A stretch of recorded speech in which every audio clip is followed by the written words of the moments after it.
1日何食分ぐらい作られるんですか？全く何にもない時はだいたい50ぐらいですね。今日はちょっと注文入ってるんで100ほど作ります。一人だから限度ありますよ。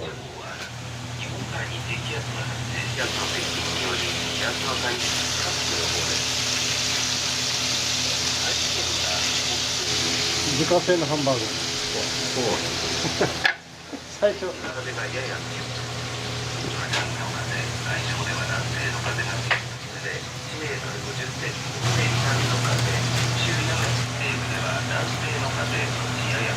もともとスーパーだったんで、はい、当てて50年近いんじゃないかな。まあコンビニ風にやろうと思って始めたんですけど、すぐそこにセブンあるでしょ、はい、セブン入れて。あれが富山の1号店なんですよ。安さが近くにできると思ってなかったんで、全くダメでね。最初はね、398円の弁当だった。あの頃は消費税なかったから、298円にしてみようって、298円で始めたんです。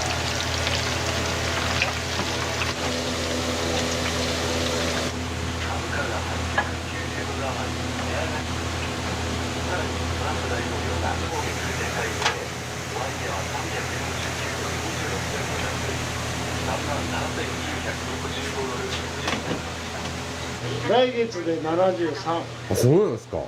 見えないですね。めっちゃくちゃ若いですね。53の時始めたんです。それまでは何されてたんですか？サラリーマンですよ。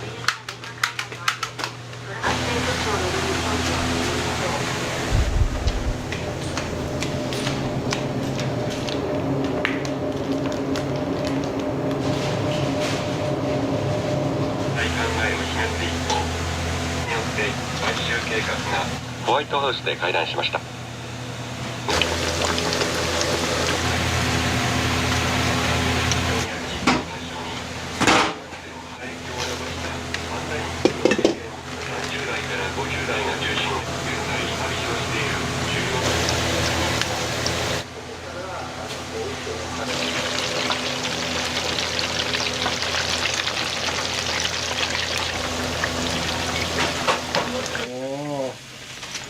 朝も軽く1時間は基準並みでしょう。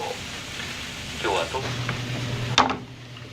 国電力がおととしまでの6年間で13億円余りのすでに修正申告を済ませているとお知らせしています。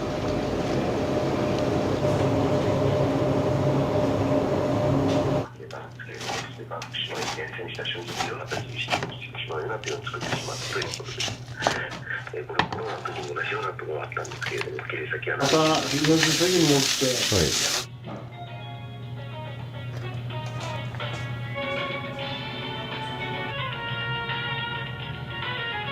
自分の田んぼで人にやってもらってる。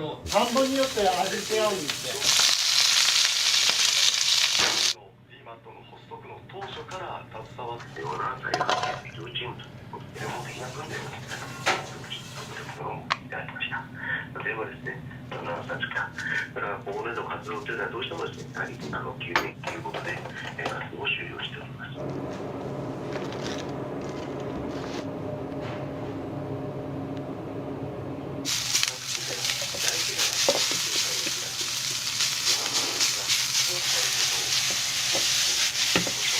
全国的にどこで食べても公園で五分咲きのあって五分咲きとなっていて、辺りの景色が白っぽく見えるのも春のこの時期最高ですね。いいですね。今日は九州から関東にかけて広い範囲で晴れて、私の影響を受けてなんとか便にもならないということは分かっているのに、なぜか早いからなかなか食べられない人もうそうですね、気をつけてしまいね。はい、ありがとうございました。はい、お伝えします。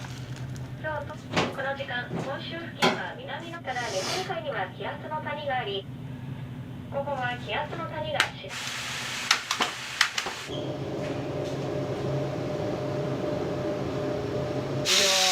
変だったのに。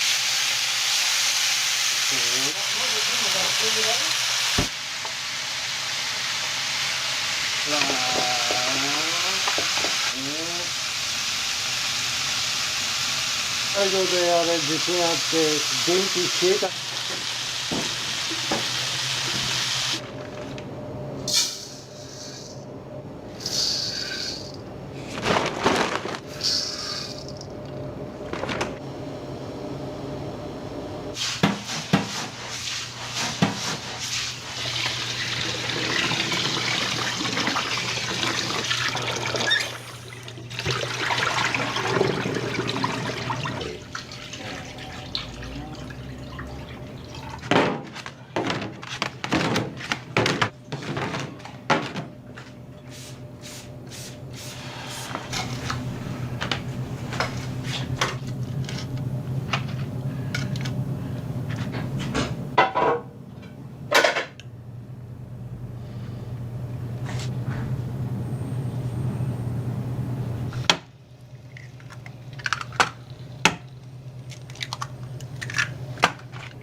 カキフライが一番儲からん。あ、そうなんですね。広島のカキなんで、はい、中国の安いやつなら美味しくないんだよね。最初3個入れとったんだけど、とってもじゃない、3個目入れたら。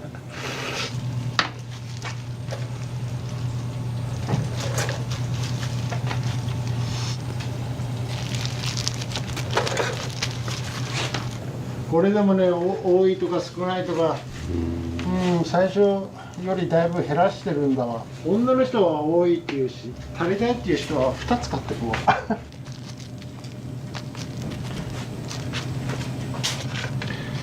いや、そうなったら嬉しいよ。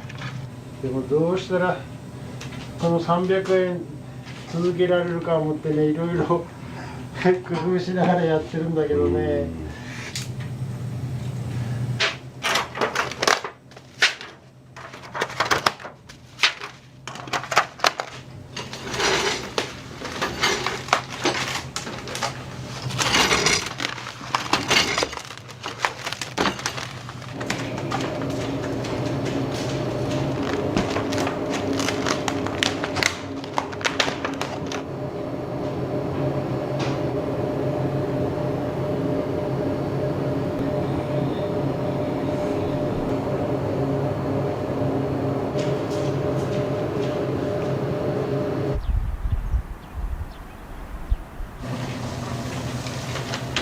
こっち特注でそうですね。 500円の弁当なんですね。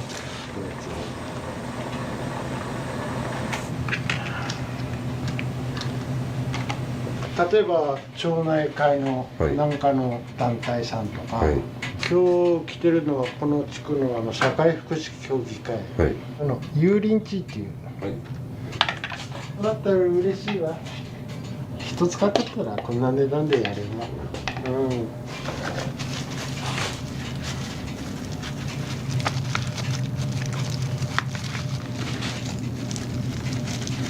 1000円とか1500円までだったら、そういう注文はよく来ますよ。値段上がる分はご飯っていうよりもおかずの中身がね、用事が何かある時は休みますけど、基本年中無休やね。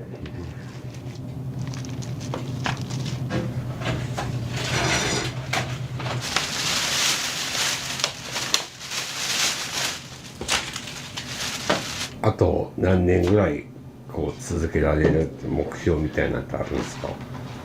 病気しない限りもう80過ぎてでも体が効くんならやっときたいなと思って。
日えらいあったかいね。そうやね。ねえ。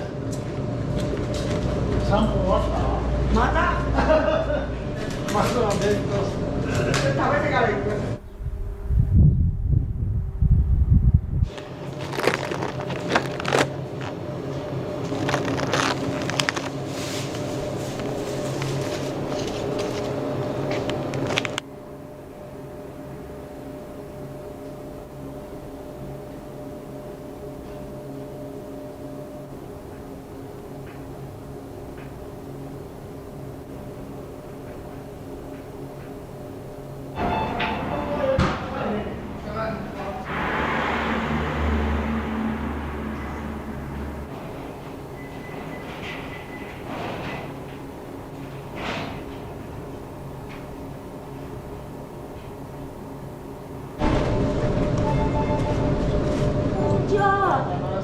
どれするの？いいの？食べれるの？これ学校は？ございます。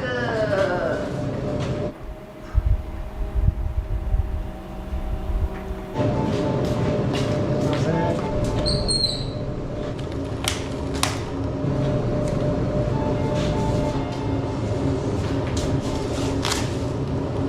ん。もう何か完売したんですか？オムライス。あ、オムライス。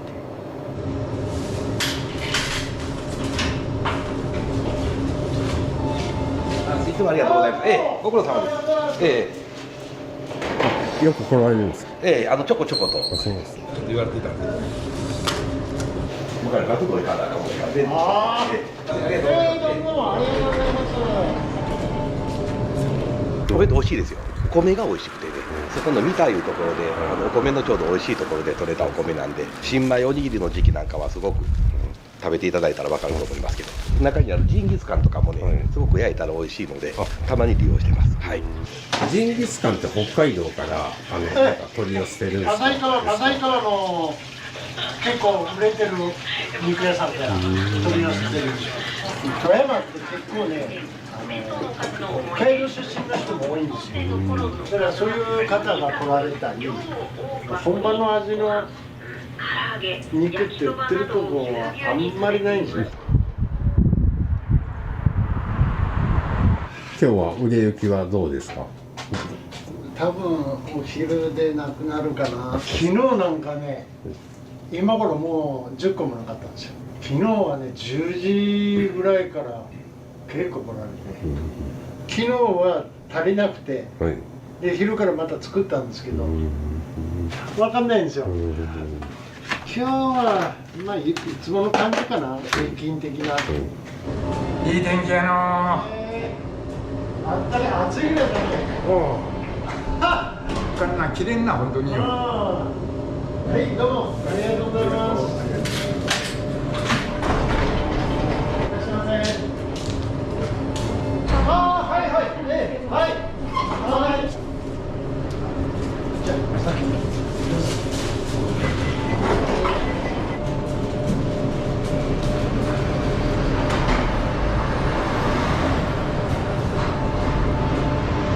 しばらくこっち方面。今週だけ。今週だけ。今週だけで。ありがとうございます。はい、どうも。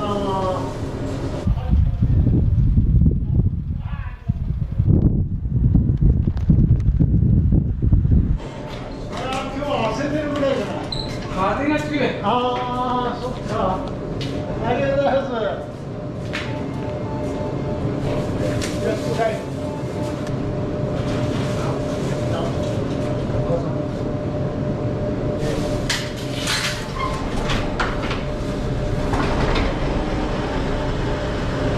今日はおにぎりあるよ。ある。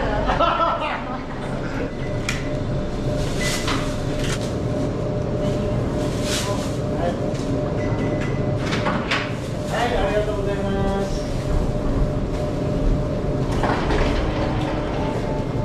あ、よく来ます。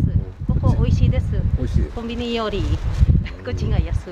いつもたくさん買われるんですか？チーの分までもいつも残業だからいつもそこなるし作られない。友達もいっぱいたくさん紹介したんだけど。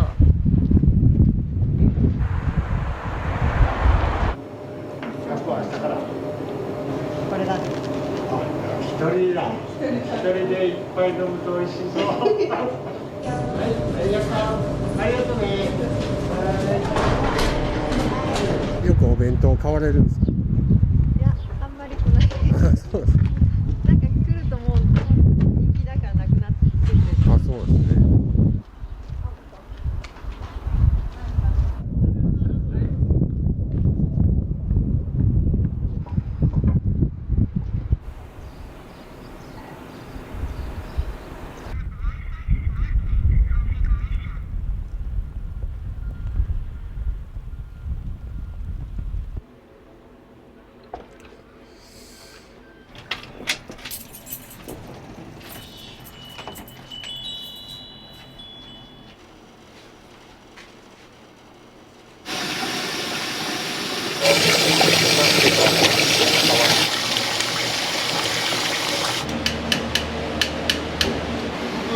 バイクとか車で峠道走るのも好きやったんで、峠って入れたらいいかなって。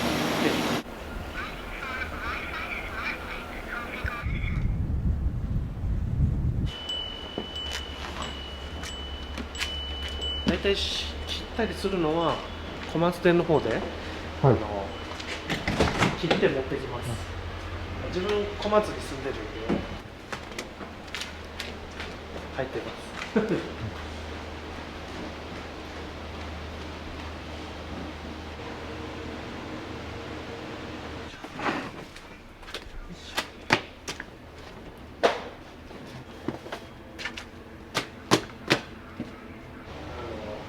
何種類かブレンドしてます。最初茹でてたんですけど、ちょっと2店舗やと追いつかないんで、麺屋さんで茹でてもらってるものに。おすすめはよく出るのはもつ煮込みうどんなんですけど、常連さんそれぞれ好きなうどん決まってて、だいたいいろんなメニューがそれぞれみんなずっとそれ食べるみたいな感じで、わりかしまんべんなく出ます。麺の切り口によってツルツルっとした部分とか、ザラッとしたところに出汁が絡むとか、その辺ちょっといろいろ麺屋さんと一緒に調べたりして、麺屋さんの方で眠ってた金型で一番太いやつを出してもらって作ってもらってます。なんかちょっと美味しいです。はい。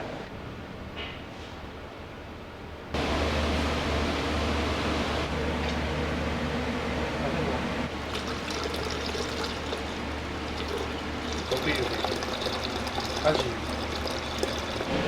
感じ方ちょっと違って、冬の方がちょっと濃いめの方が食べやすくなるので。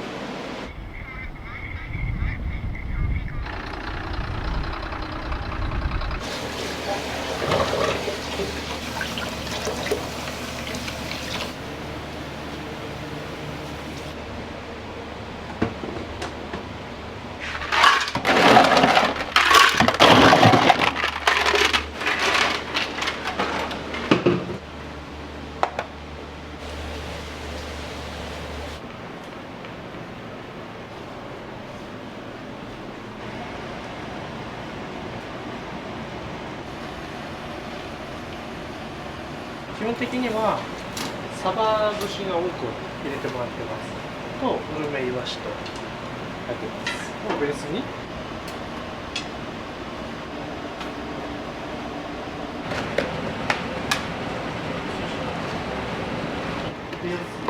はい。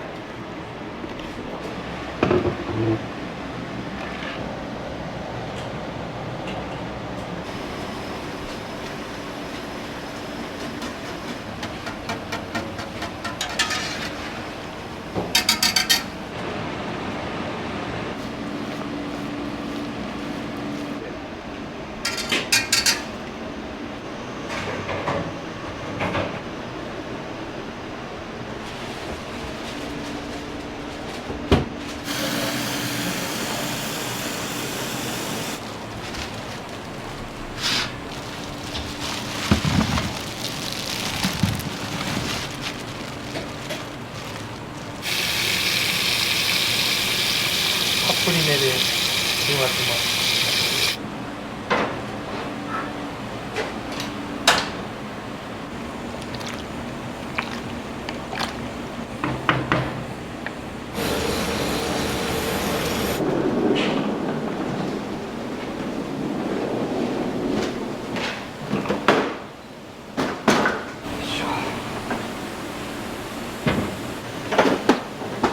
はい。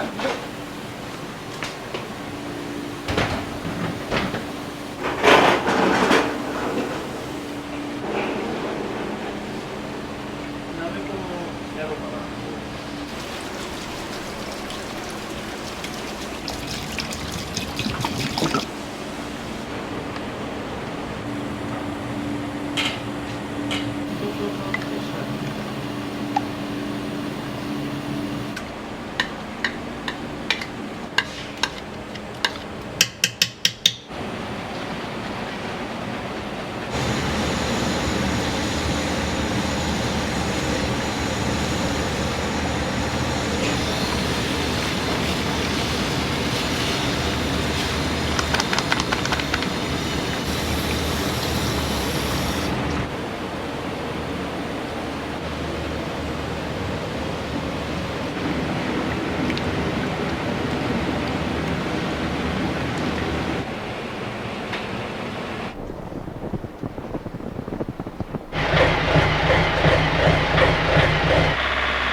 コップが見えた。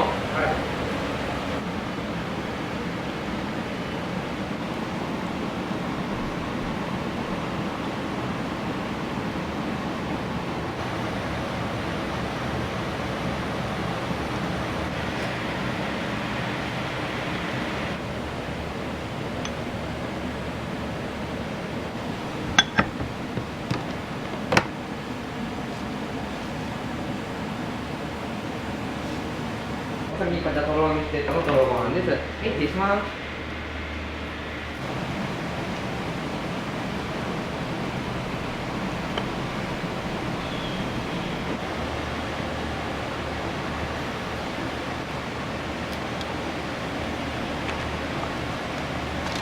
はい、失礼します。もつ煮込みうどんです。はい、こちら失礼いたします。はい。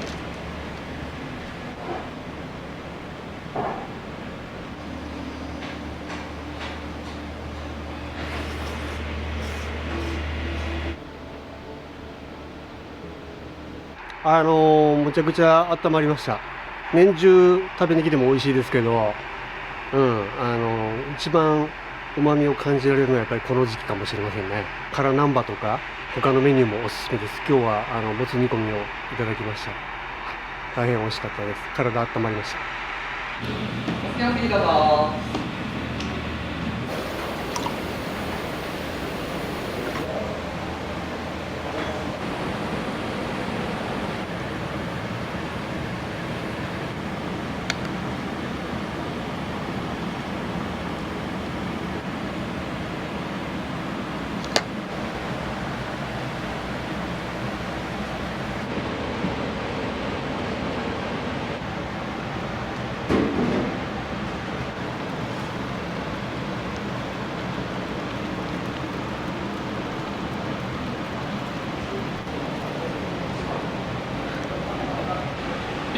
です。はい。辛ナです。はい。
それ2つください。2つで。いいよ、開けてください。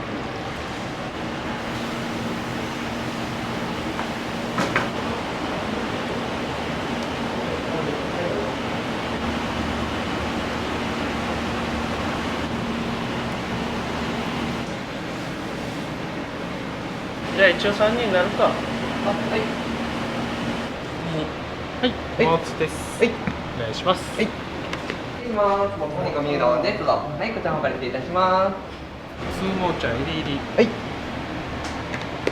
はい、もう一つもつ煮込みうどんです。ありがとうございます。はい、こちら入れいたします。ありがとうございます。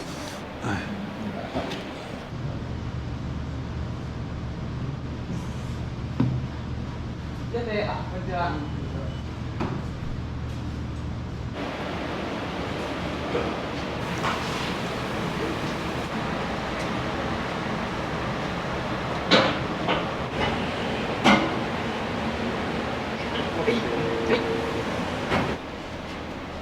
はい、失礼します。もつ煮込みうどんです。どうぞ。はい。はい、こちら失礼いたします。はい。はい。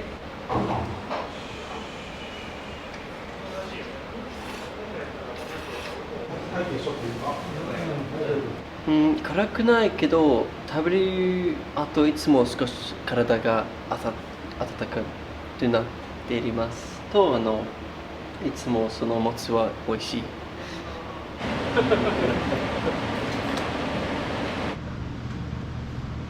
おはようございます。ありがとうございました。おはようございます。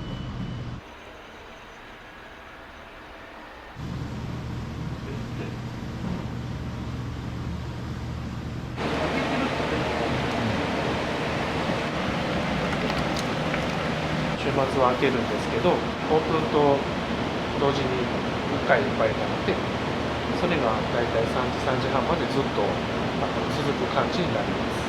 はい、今日なんかダメそうですね。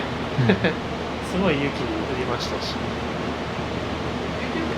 綺麗ですけどね、外は。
何個か持ってきてほしい。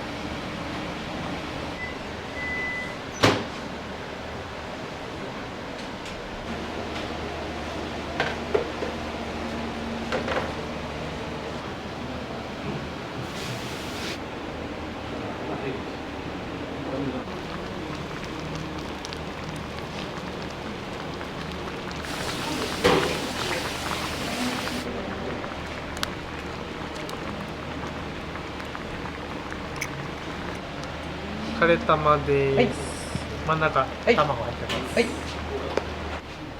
礼します。こちらカレー煮込みうどんの卵トッピングです。失礼します。卵真ん中の下の方にございます。はい、失礼します。はい、失礼します。おことずし煮込みうどんです。はい、こちら失礼いたします。なんか熱いんで、あれ。お二つ。はい。たまたま電気ついて開いとったもんで、ここにしようか。特にこの辛さがちょうどよくて、もうお腹もあったかなるし、ちょうどこんな雪の中で食べると最高です。好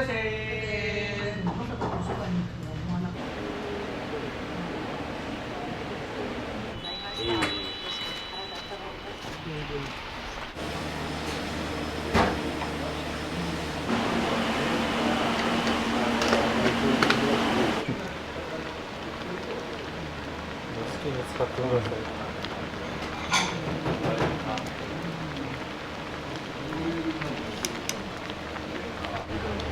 はい、辛ナンバです。はい、はい、もつです。はい。はい、もつ煮込みうどんです。はい、失礼します。はい、じゃ辛南蛮、はい、辛南蛮煮込みうどんの少々お待ちください。はい、失礼します。辛南蛮煮込みうどんです。どうぞ。はい、こちら失礼いたします。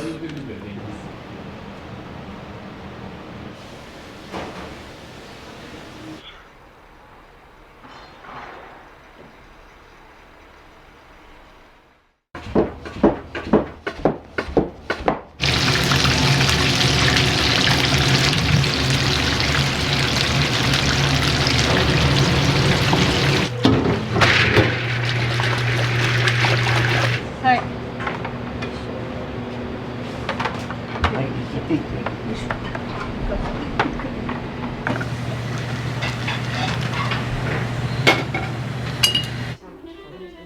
歯ごたえあってめちゃくちゃ美味しいですね。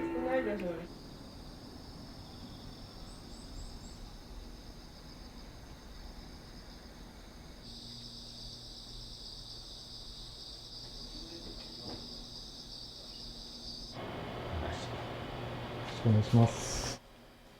毎日粉から引いてるってことですね。そうですね。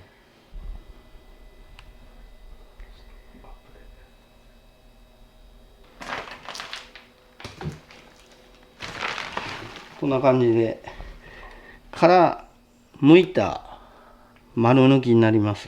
これ。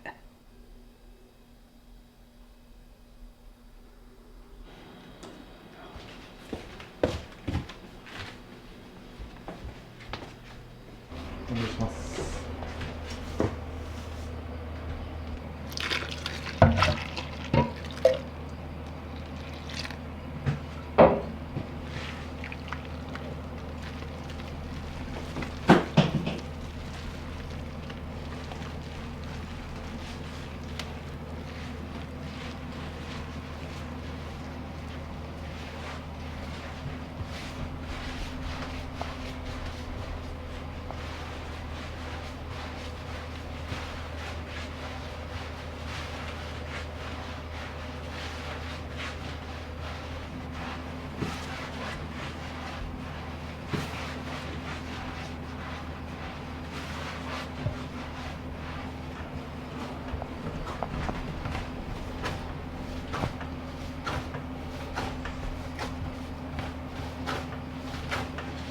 ちょうど20年になりますね。お店継いで2代目で戻ってきて、これつくねりって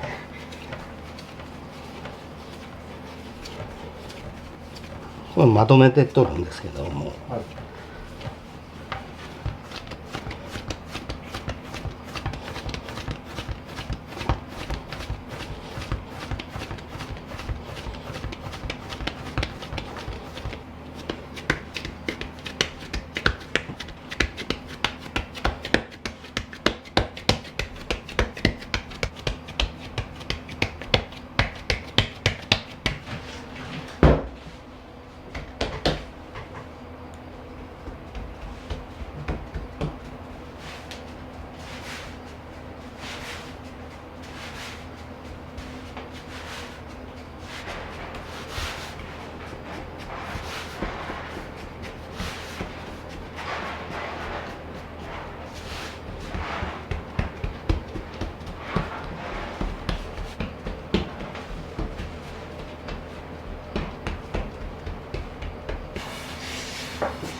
人気メニューは天ぷらが一番人気ですね。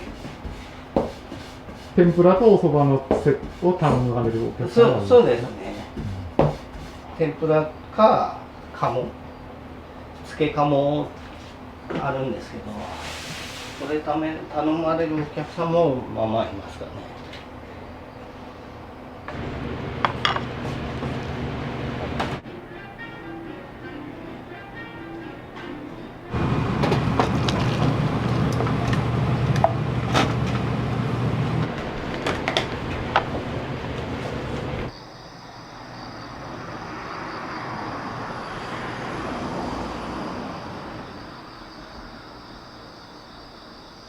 母親の実家が向かいにあって、でその向かい側に家を建てて、最初は普通に自宅だったんですけど、先代がちょっとここで蕎麦屋やったらどうやっていう話からまあお蕎麦屋を始めたんですけど。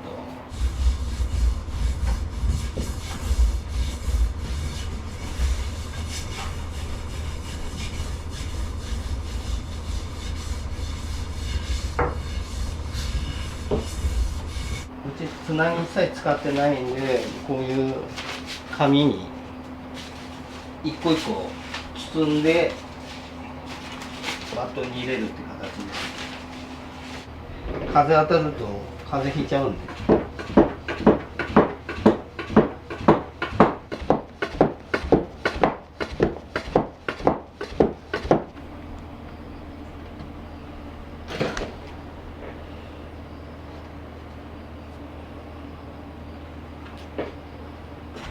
創業当時から地元そばでやってます。修行先は二八だったんです。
今日なんかは50人前で、でもお盆とかやったら70とか。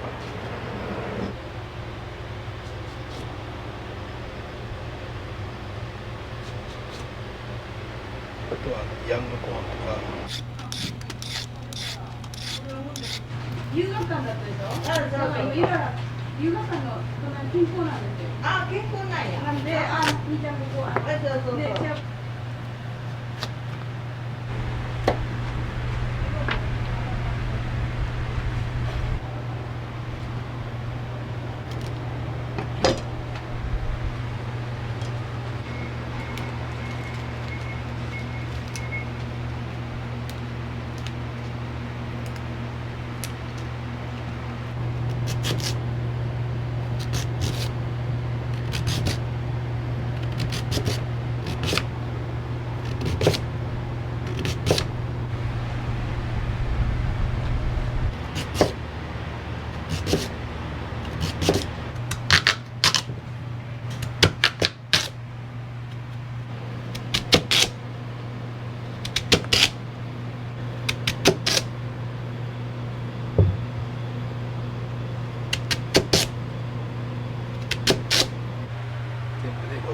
27か。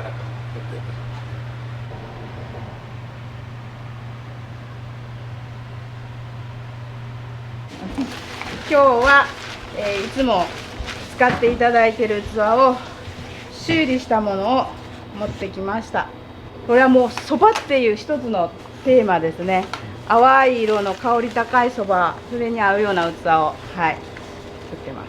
これは天ぷらの天丼です。はい、ここに豪華に盛って素敵になるように作りました。はい、一個一個違うんですけども、それも楽しんでいただければと思ってます。月の皿っていう。そうっすよね。うん。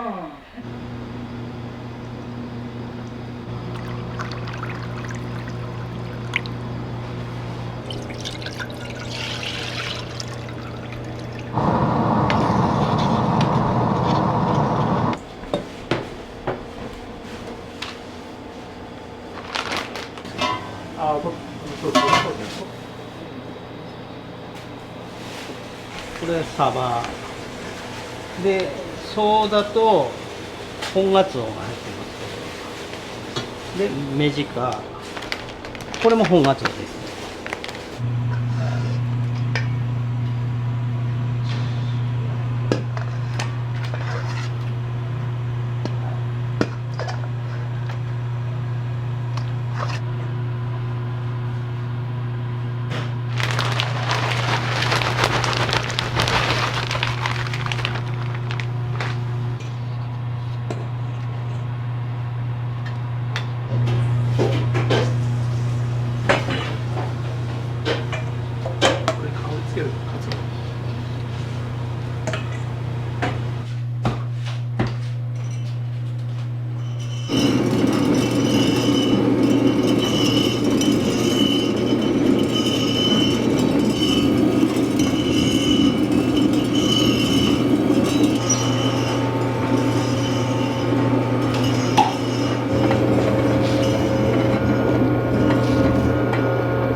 そばにいてこんだけなることないから。初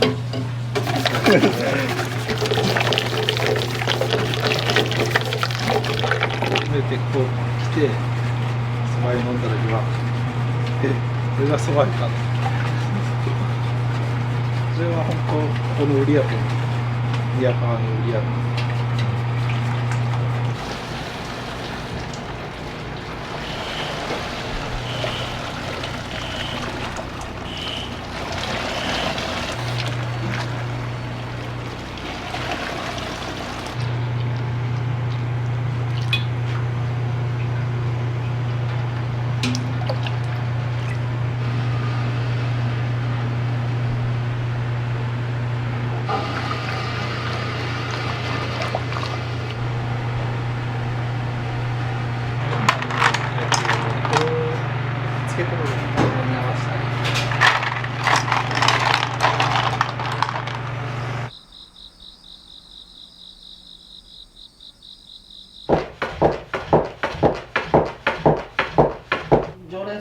は結構太打ち好まれて頼みますね。そば好きな人は太打ちに頼むかな。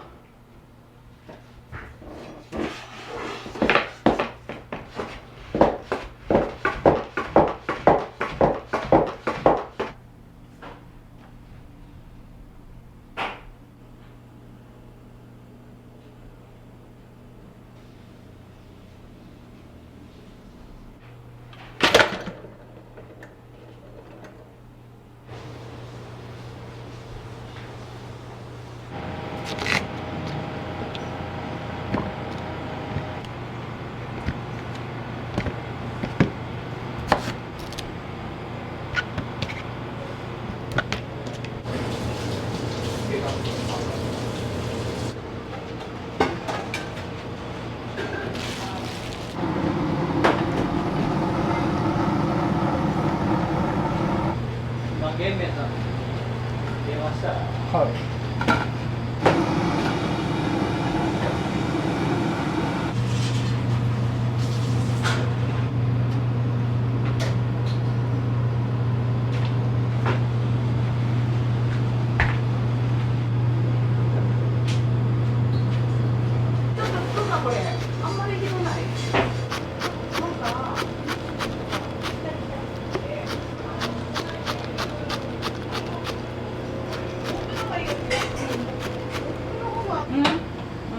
これちょっとずらい。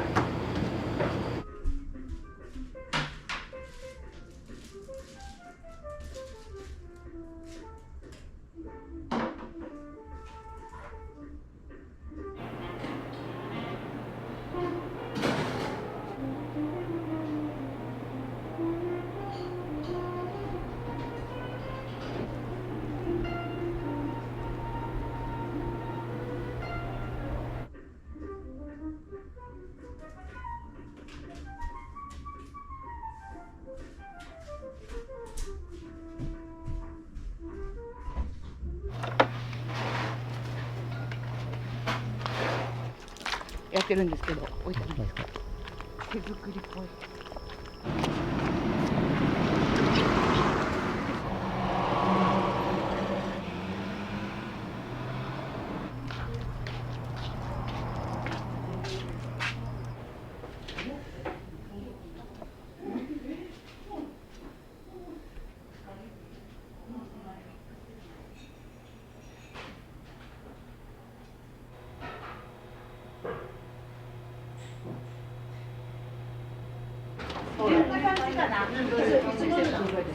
玉ですね、感じ。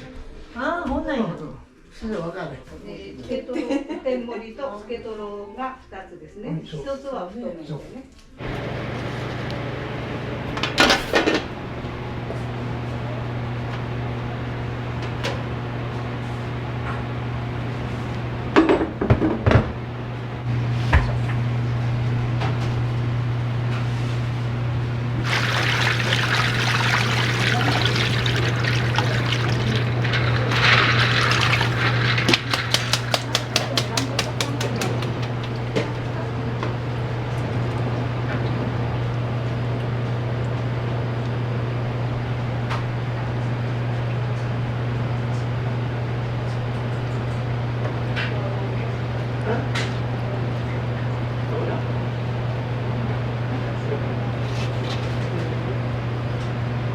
お待たせいたしました。トトトの太打ちこちらで。はい、ありがとうございます。はい、どうぞ。わあ、素敵。太盛りでございます。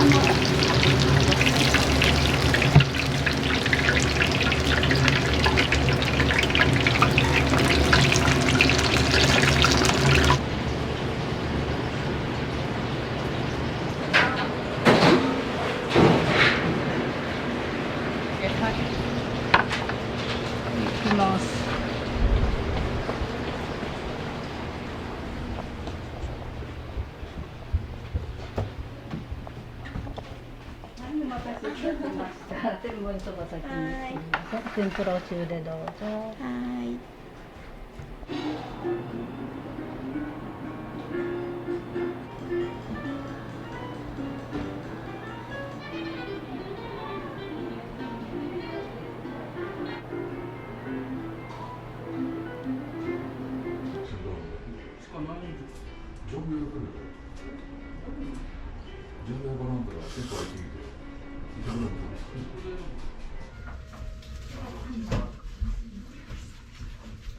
おすすめ、天ぷらがおすすめなんで、揚げたてで美味しいと思うか。ほな天盛り4つ。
まず8番。はい。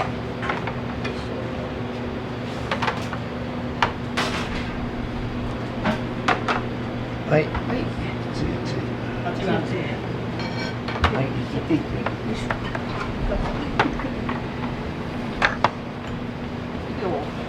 はい、お待たせいたしました。奥からすみません。後ろからごめんなさい。はい、はい、お待たせしました。美味しそうやな。はい、どうぞ。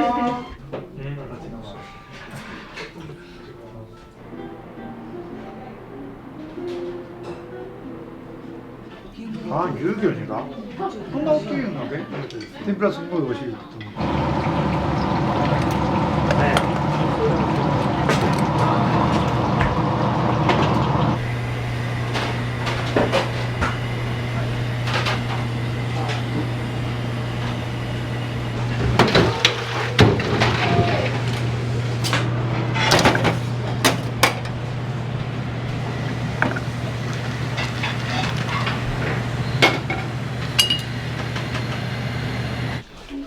はい、ありがとうございます。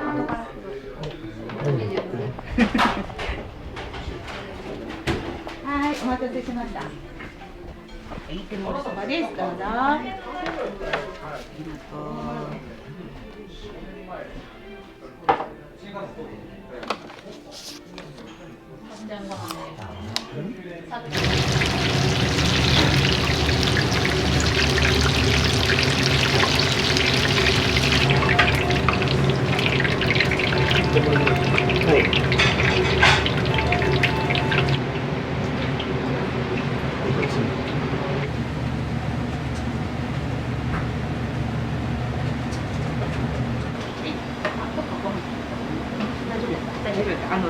かぼちゃさんでした。天丼ってどんな感じですか？お味とか。中身の味がすごく、そのまま出てっていい感じです。キノコがいっぱい乗っとって、うまい。九州のキノコ。でかい。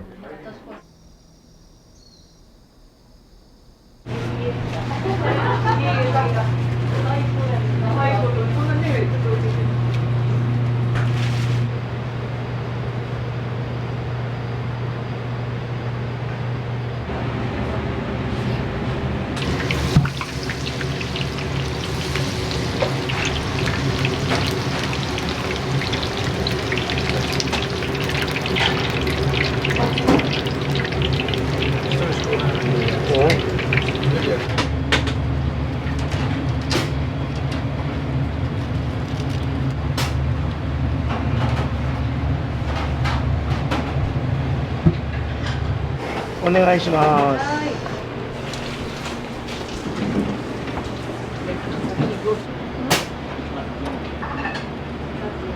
い、天丼。はい、何番ですか。3番お願いします。3番。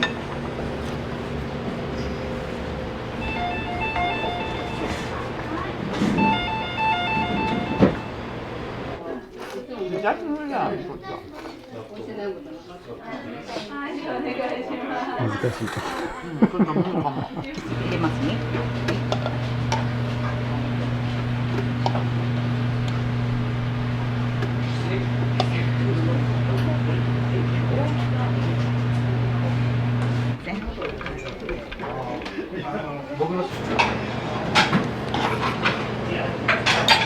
こうしていきます。よい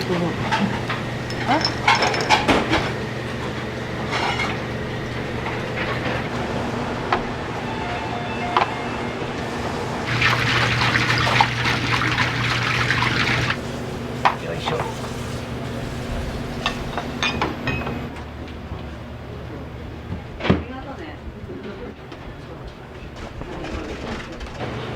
半分ぐらいやと思う。ここから離れられないんで忙しい。はい、ありがとうございます。こんなことしたら言わない。は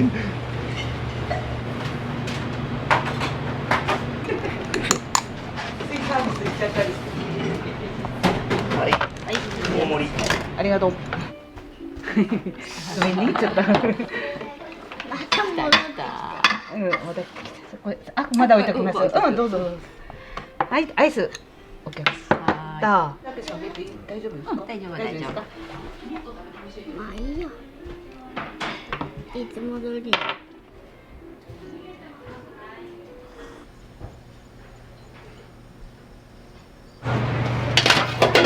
ち結構若い子ご存知で、そういう絵も言ってほしいな。盛りやすい。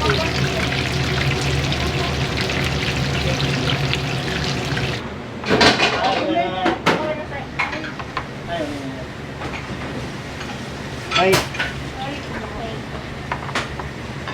何番？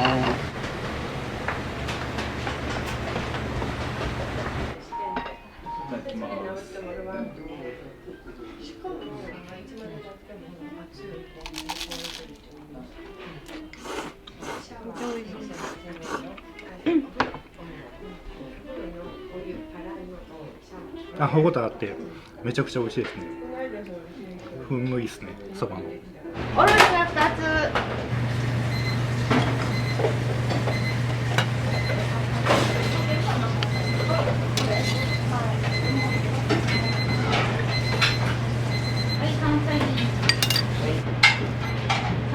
1番。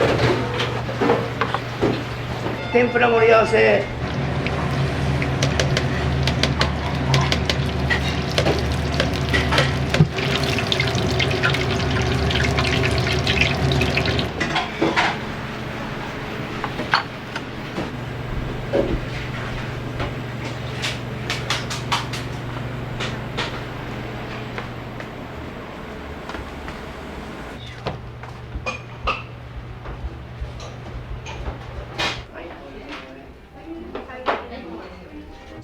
天盛りそば注文しました。天ぷら美味しかったです。はい。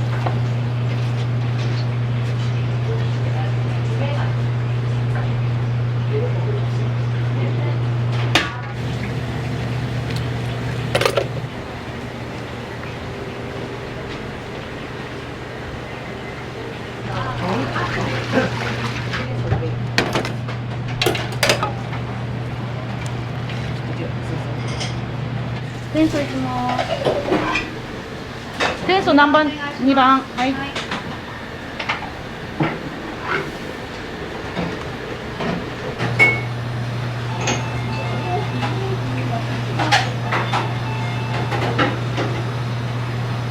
2番、はい、9番。うわ。いける。おろしのつゆ出して。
はい。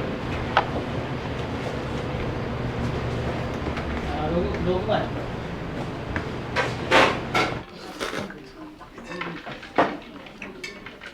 美味しい。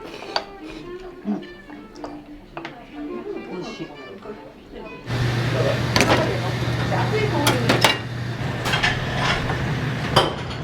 走り。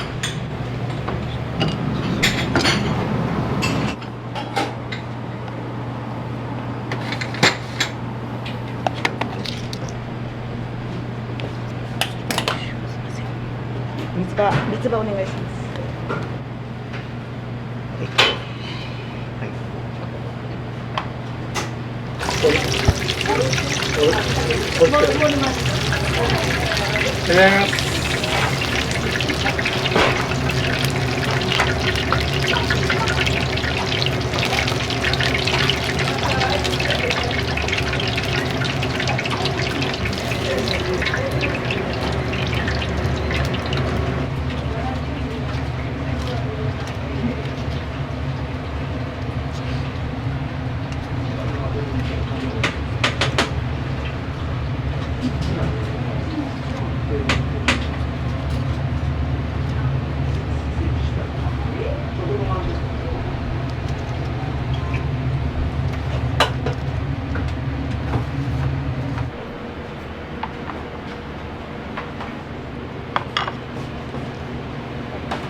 しました。天まりそばになります。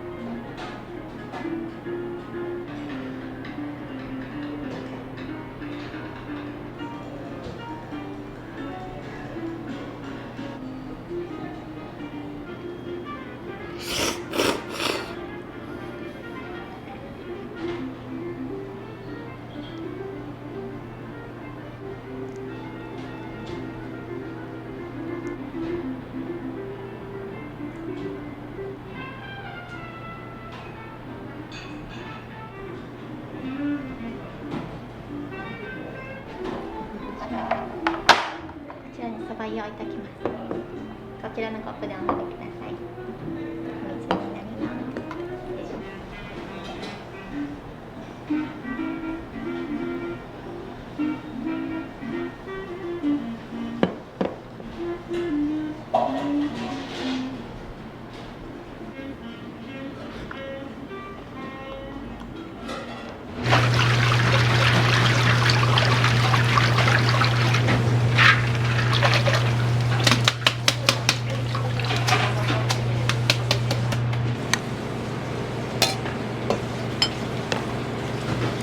下のその皿でいいです。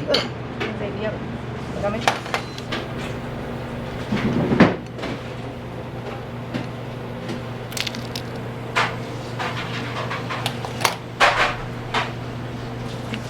湯そばになります。おつゆをかけてました。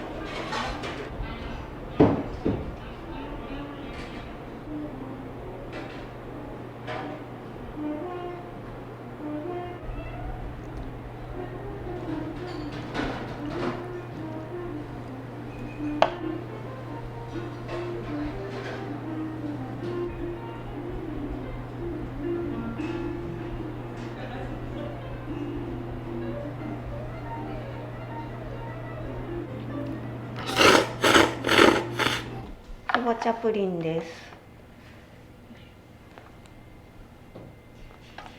黒蜜お好みでどうぞ。はい。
すごい卵がふわふわ。なんか動画か。うめえ。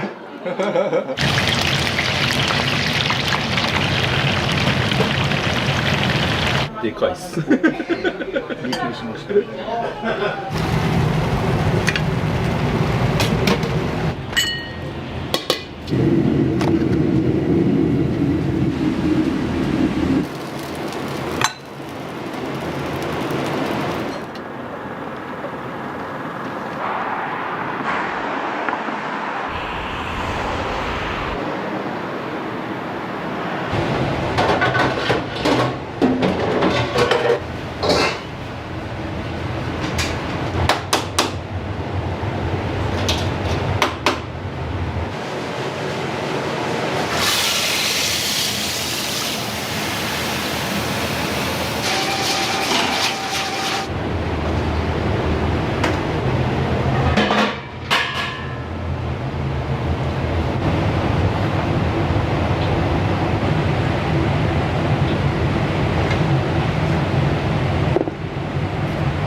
入れんでいいと思うね。あっち。あっち。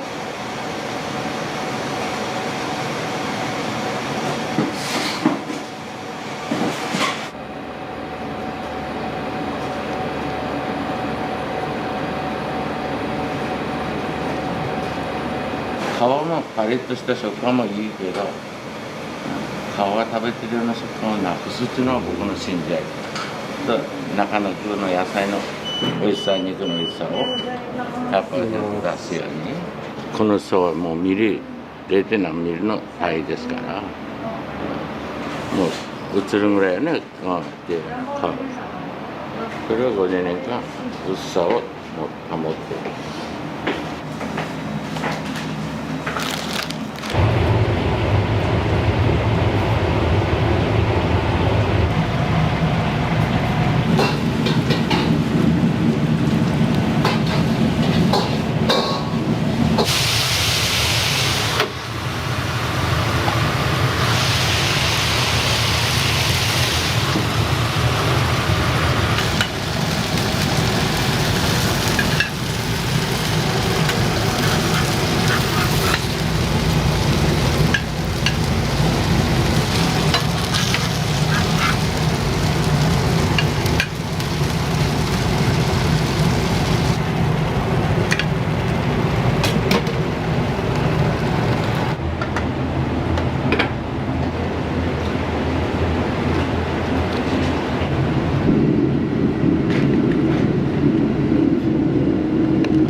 中華丼の具を作ります。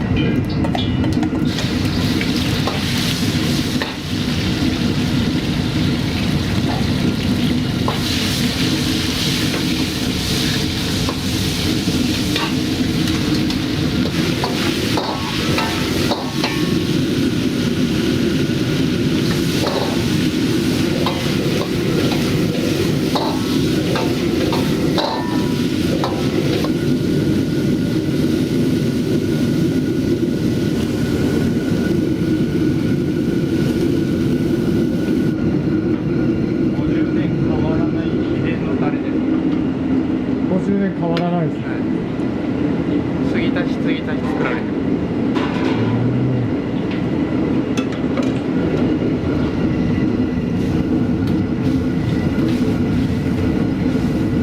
これは今あんかけ焼きそばとかあんかけラーメンとかそういったものにも使いますね。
ピングします、あっちで。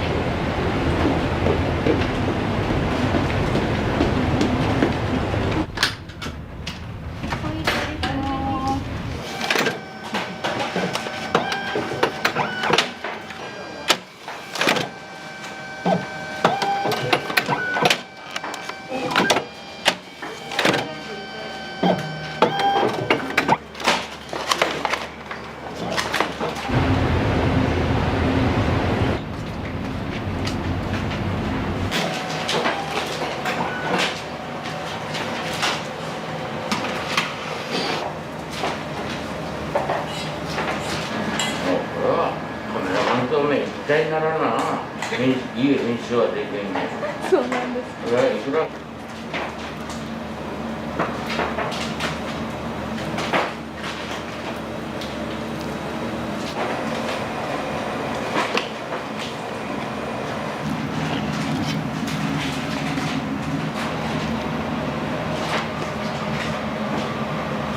売れなかったね、何もの売れなかった。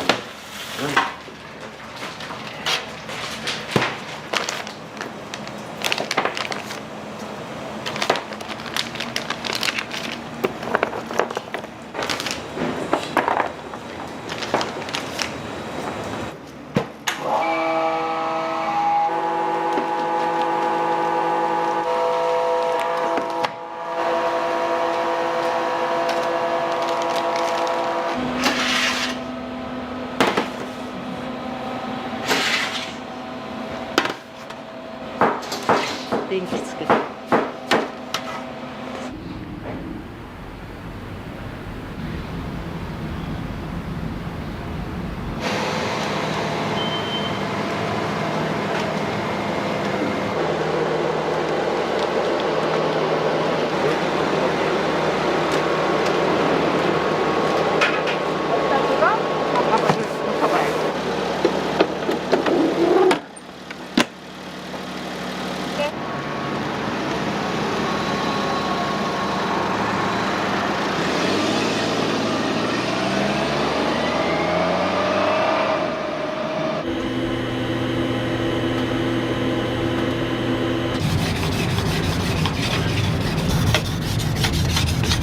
何年ぐらい使ってるんですか、これも何年ですかね、僕が入った頃にはあったんで、20年以上ですね。20年以上。新しいのを買わずにこういうふうにメンテナンスして使い続けることのなんか良さとかってどういうところなんですか？そうですね、やっぱり馴染みがあるんで、手の馴染み感とか。やっぱ切りやすさは全然違いますね、やっぱり新しいのを買うよりは。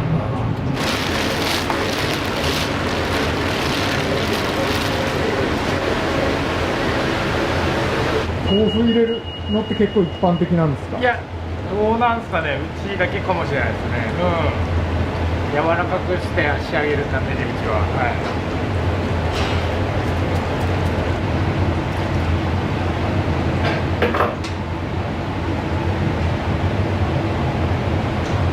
豆腐を入れて教えてもらってずっと作ってますね。先代から。先代の。そうですね、先代の教えから。福井産の福小麦っていう福井系の小麦です。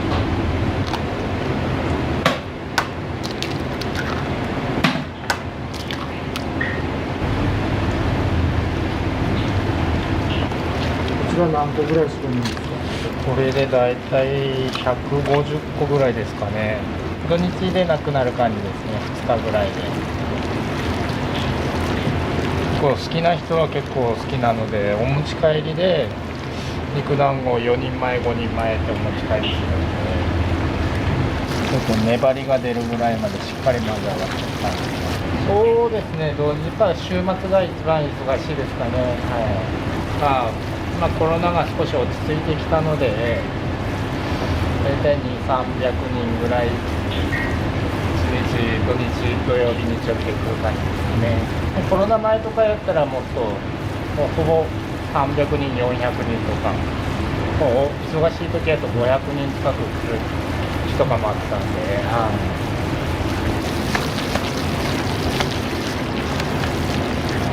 粘りが出てきたところで、小麦を入れます。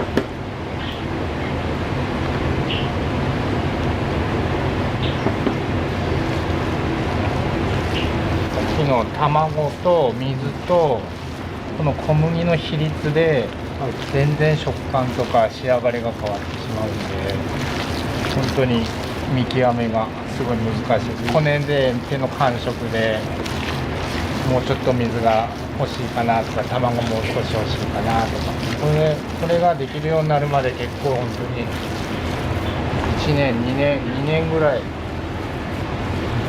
ろいろ試行錯誤しながら何回も失敗しながらやったんで、昔から変わらずもう肉団子だけお持ち帰りされる方とか、肉団子とライスだけ食べに来るお客様とかもいますので、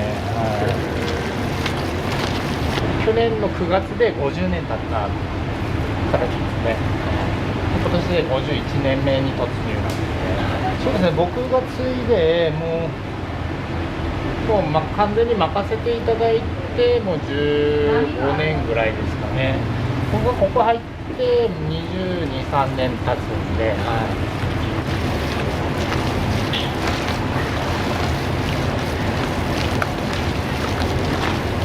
そうですね、やっぱり一番は、食で笑顔にしたいという思いもありまして、そこから鯖江から福井県を盛り上げていきたいという思いもありますし、もちろんその飯店の味を全国に伝えていきたいなっていう思いもありますので、手の中で丸くするのがすごい難しいんですよ。簡単そうに見えるんですけど、これができるようになるまでに、そうですね、本当に何百個っていう数をやらないとなかなか難しい。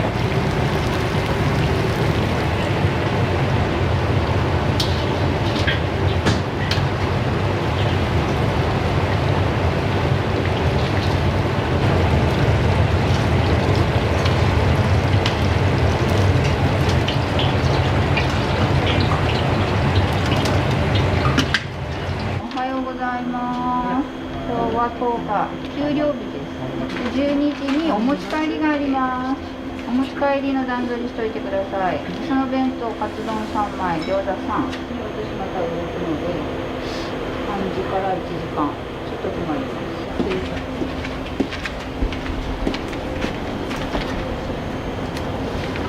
団子 OK。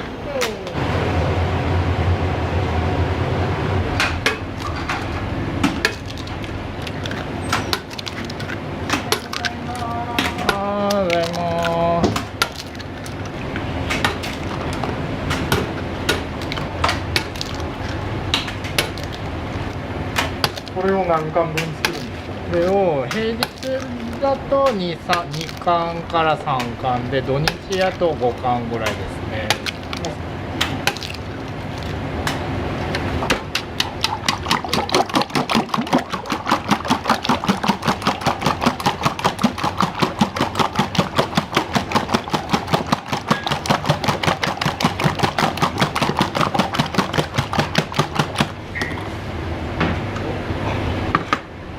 殻をこします。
土日で多いと100近く出ますね。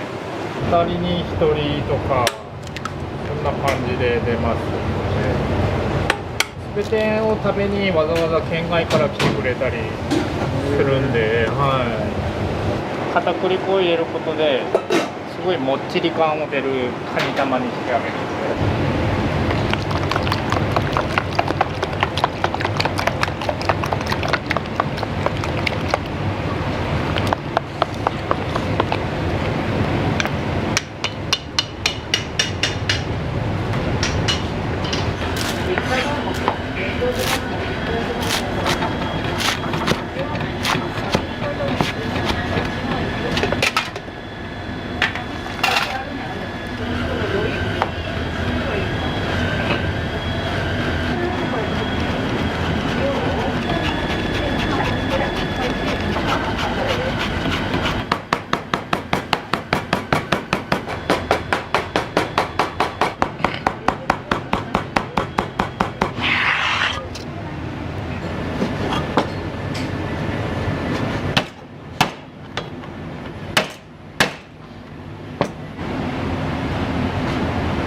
ホイコーローのお肉です。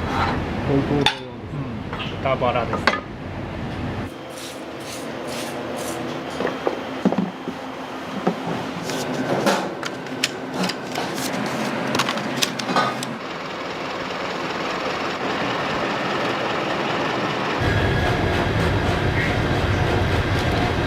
今これ少し温めて、ラーメン用で置いておきます。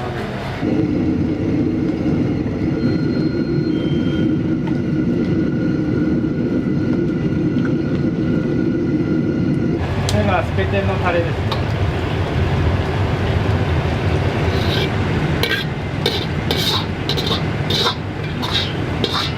醤油ベースで甘めの味付けに仕上げたり、継ぎ足し継ぎ足し作られてるのでベースになってますので、本当に好きな人はお客様はもう中華丼ばっかり。うちでしか食べれんっていうお客さんとか結構いるんで。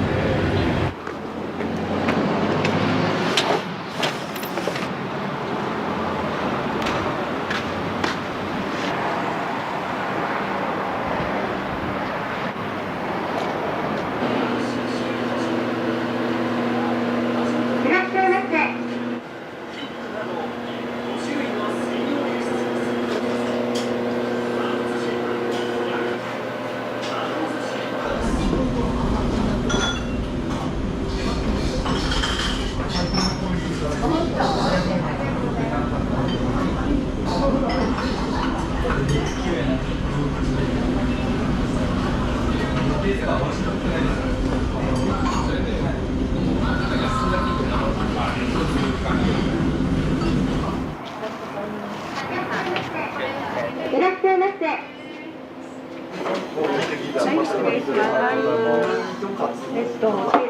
ランチ2つお願いします。ランチ2つですか？はい。ランチと餃子ね。はい。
あ、すみません。ありがとうございます。すみません。ちょっとここに。動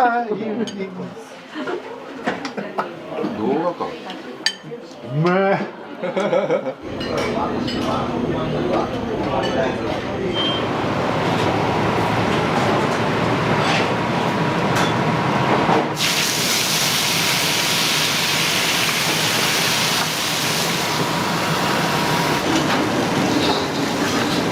まあで時間かかるけどね。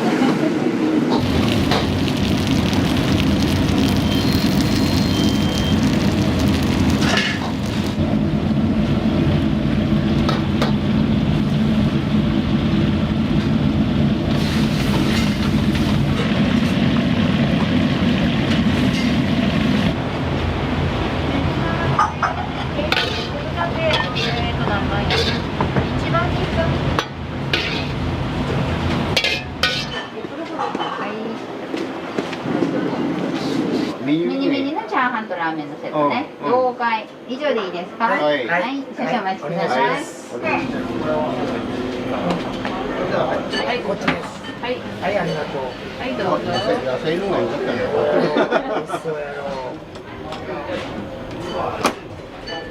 ここの味が僕は好きなの。美味しいっていうより自分に合うてるんだよな。1週間に一遍は来るね。チャーハンは普通サイズ。ミニのごまセット。食べろ。餃子を2人で一つ。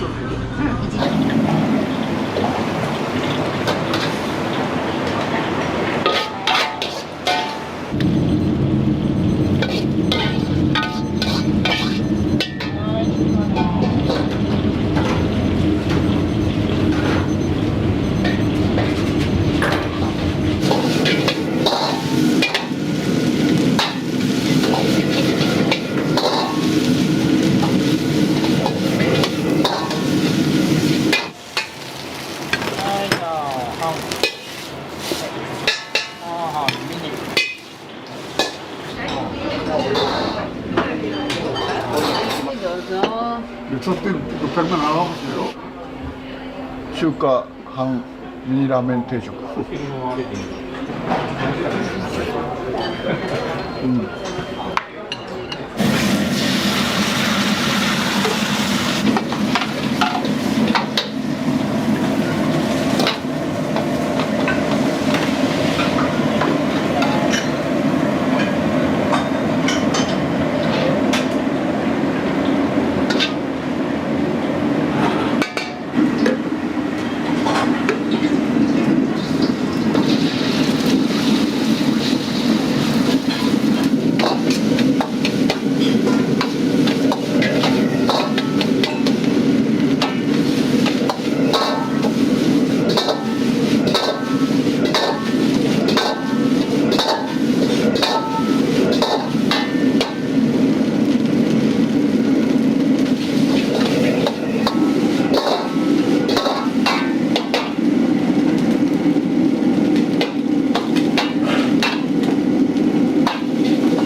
大盛り2つこれ？はい、大盛り2つ。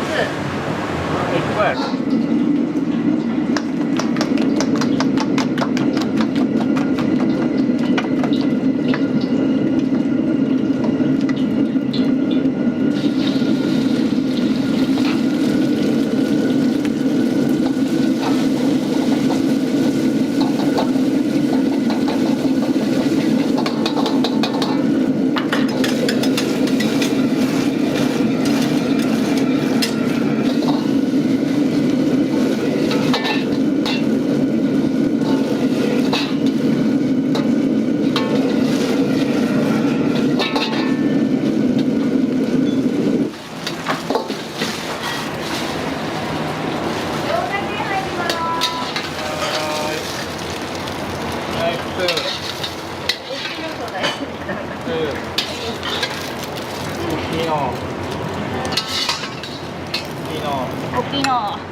番に2つ大盛りと普通いきます。ちょっとお待ちくださいね。はい、大盛りははい普通ね。はいどうぞ。すごいな。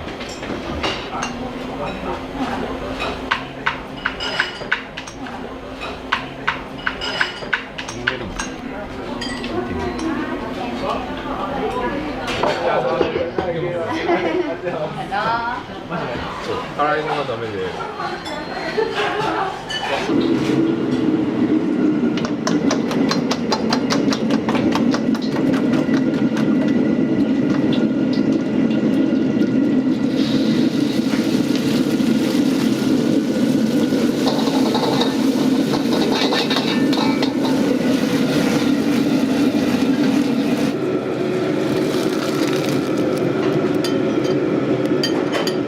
5番お願いします。はい。ランチ作ってね、どうぞ。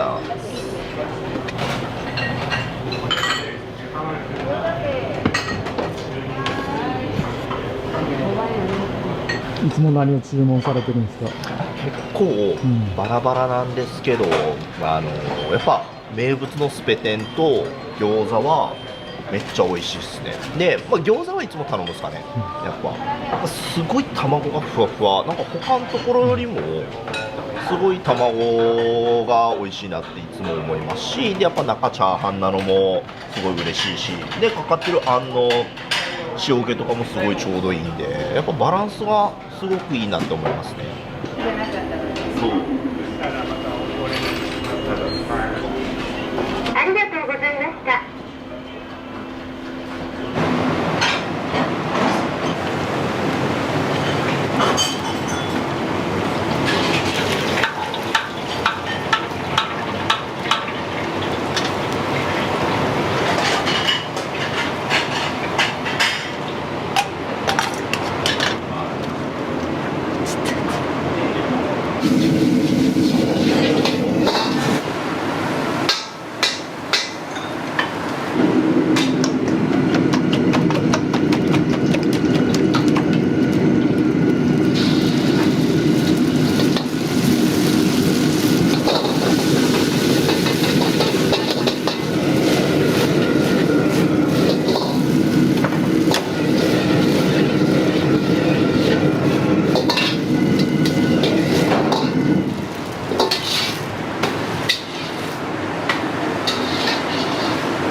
6番でお願いします。うん、サービス。そう、堀井哲郎が通じる人だったんだけど。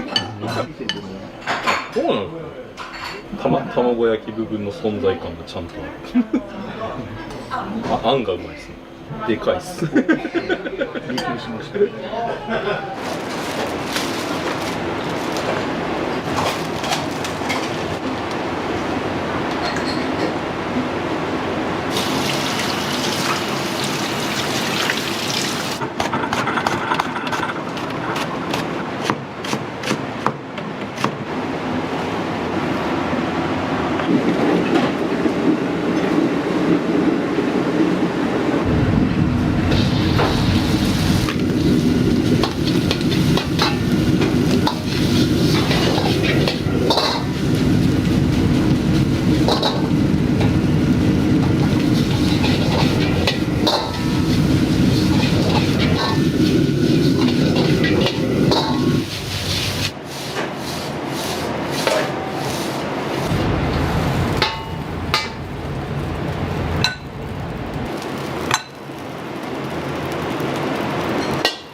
お待たせです。チャルダンシンハンです。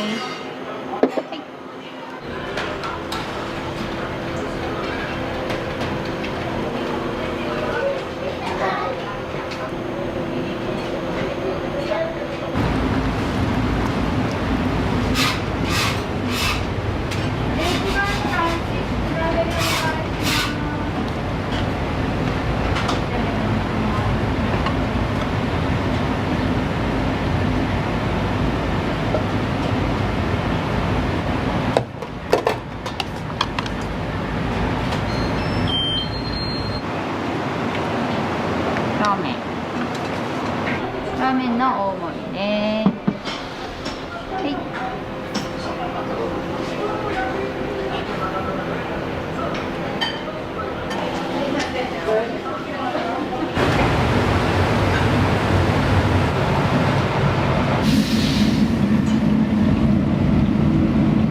肉団子。はーい、肉団子ね。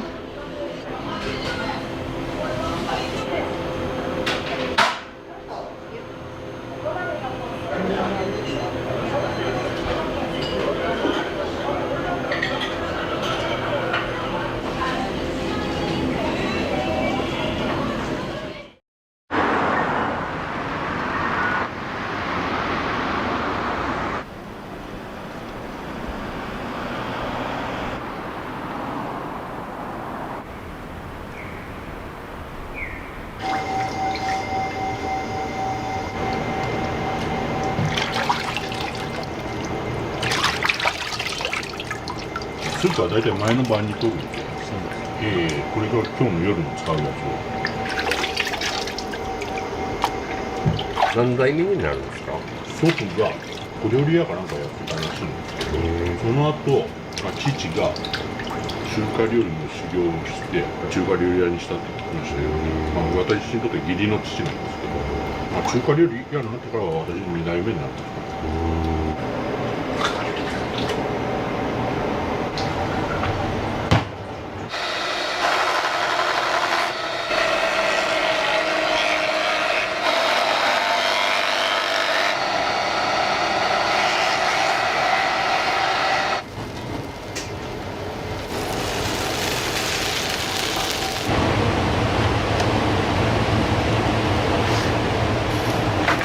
肌についた白身はスープの汚れを取る。うち卵やっぱたくさん使う。丸鶏の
豚の細切り肉ですね。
静岡出身で、なんかきっかけがあったんですか？向こうで今の嫁と会ったんで、結婚する時どうしようかいう話になって、結局私はこっち来たんですよ。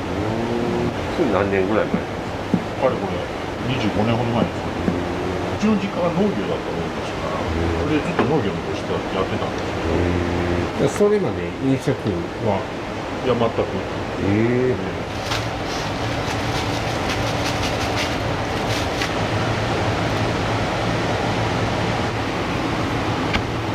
麺類って結構出ます。昼の定食で麺とセットになってるんですけど、それは召し上がられますけど、どっちかっていうとご飯物の方が多いです。一番人気はやっぱ今カツ丼が一番多いんですよね。まあ、カツ丼お昼はちょっと若干安くなってるんですよ。定食のカツ丼食べていただくと、まあ、お味噌汁とあと杏仁豆腐とおしんこがついて、あとコーヒーもついて。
これは定食のコーヒーの準備。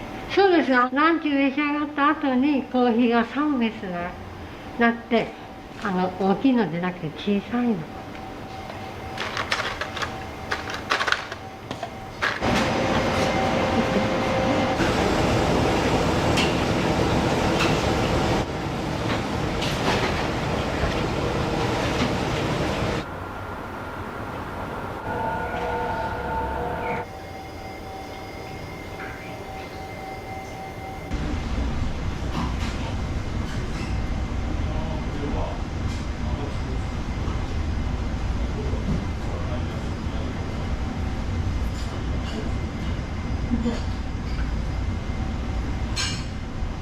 あったかいしね。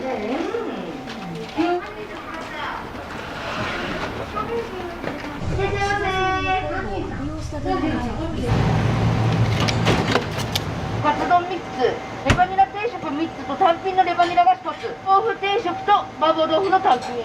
豆腐定食都合2つね。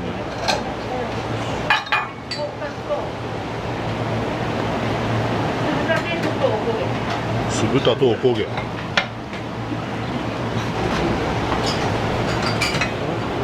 酢豚は1つやろ。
揚げるのも2回に分けるから。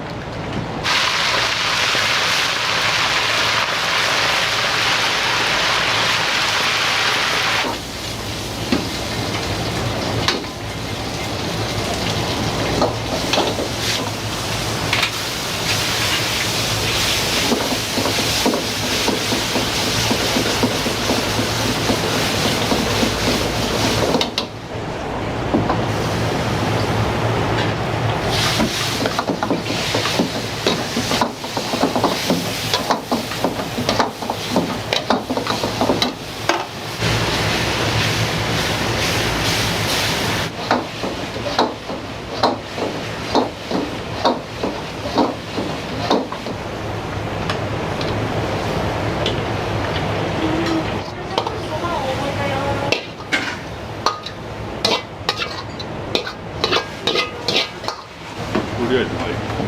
はい、どういうね。はい。こっちは頼む。はい、ありがとう。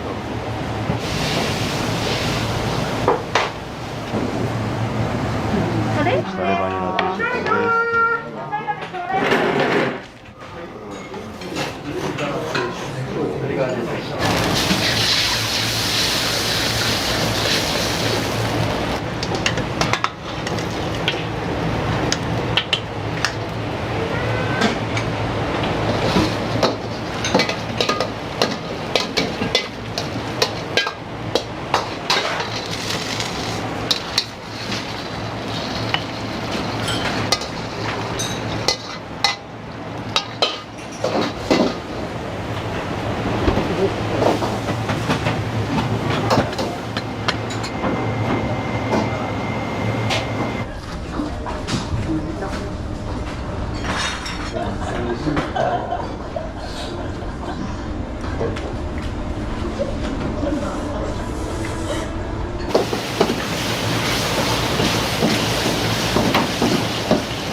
はい。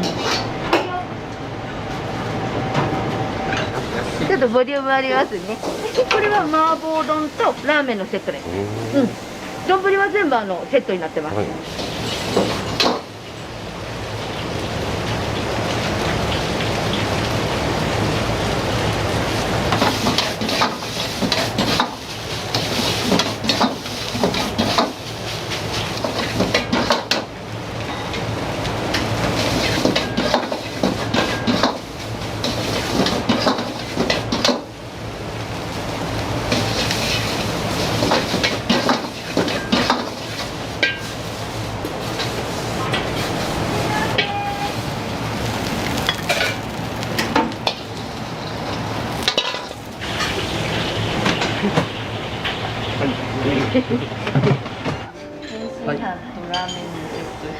はい、天津飯とラーメンのセットご用意しますか。麻婆豆腐定食。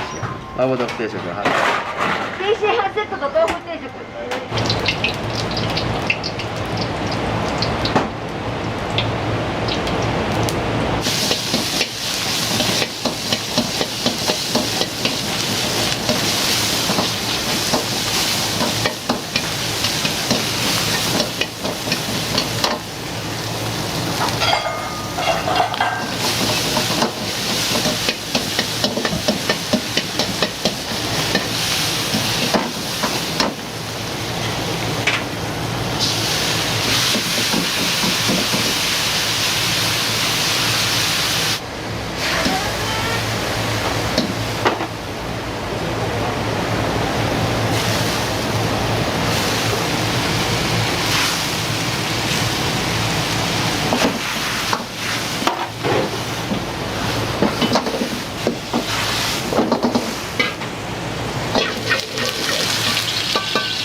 礼します。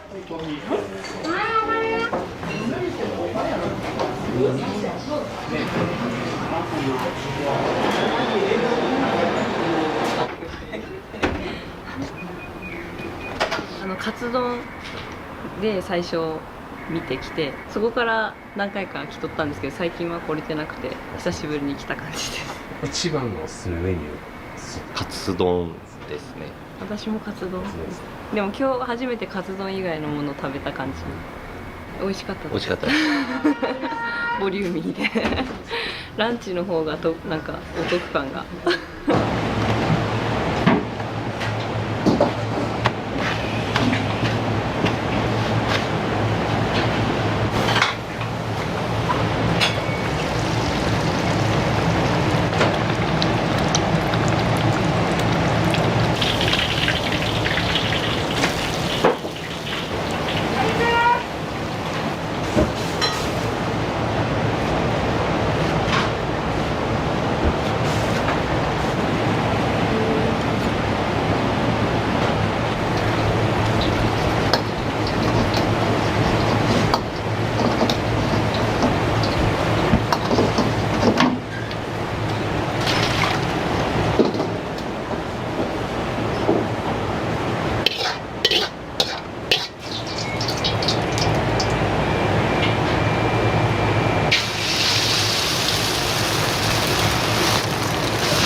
今日初めてなんですけど、すごく美味しいです。なんかきっかけがあったんですか？上司に美味しいって言われたんで一緒に来たんですけど、高岡に来た時はたまに来ます。あ、そうなんですか。いつも何注文されます？私は酢豚定食か、カニ玉定食、後輩初めてのカツ丼おすすめなんでっていう話でカツ丼をめちゃくちゃ美味しいです。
ありがとう。はい。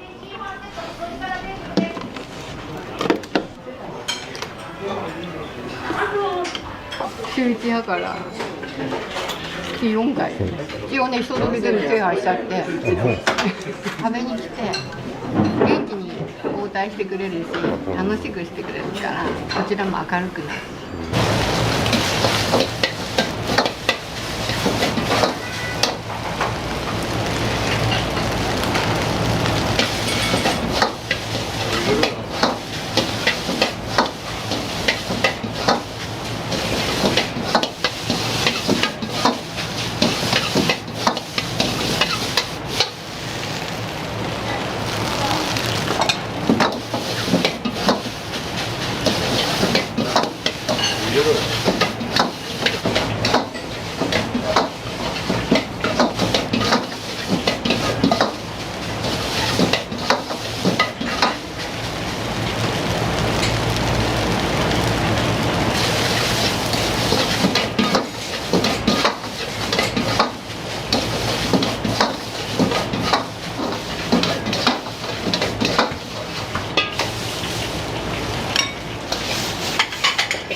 静主人聞いたら料理やったことそうなんですよ、素人だったんですよ。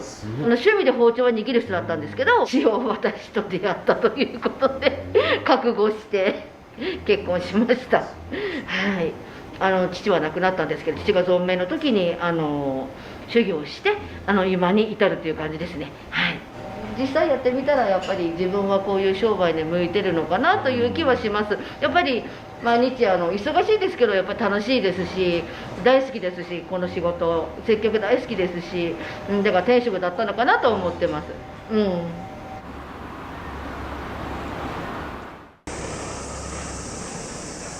はい、お方の中でどうぞ。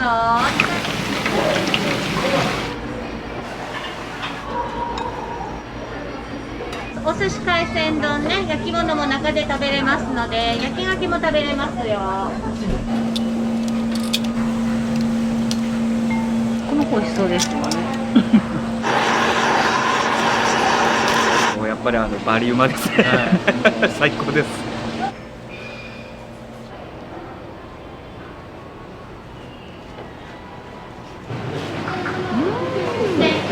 めちゃめちゃ美味しい。新鮮。すいません、甘エビ丼です。美味しそう。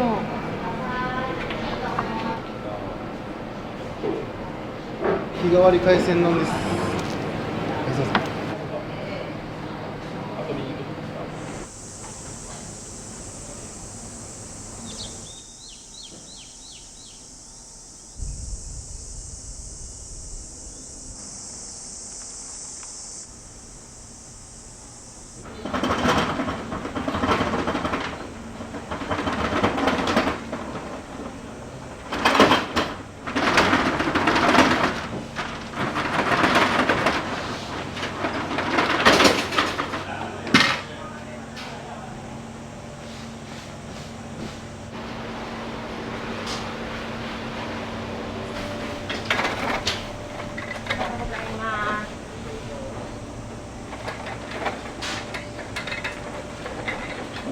若い子らも買ってちょうだいので。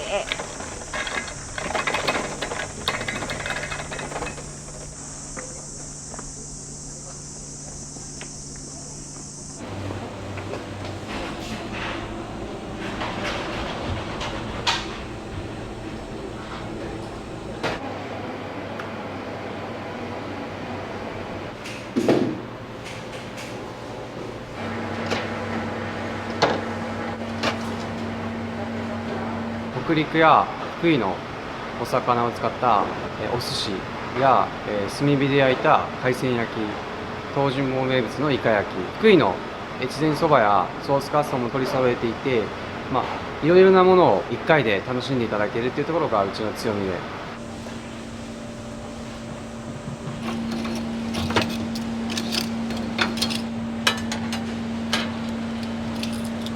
これは絶対出ますね。カニ味噌甲羅焼きカニ味ですか。噌も出るし、はいこのホタテバター、これも出ますね。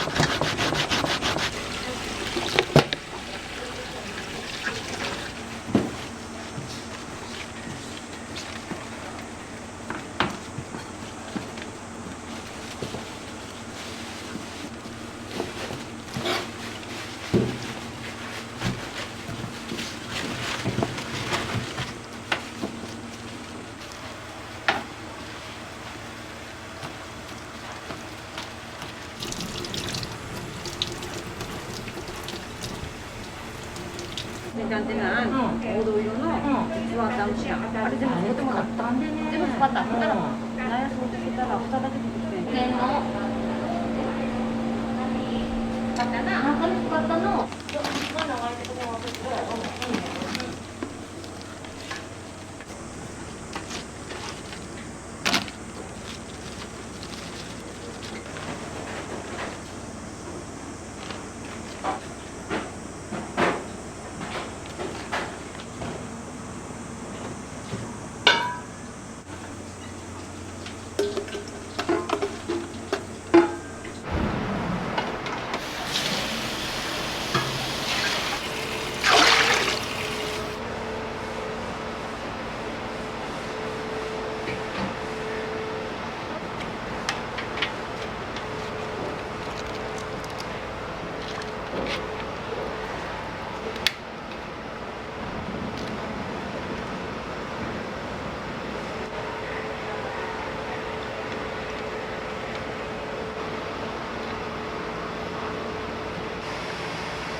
サバとカツオとソーダガツオの合わせの出汁になってます。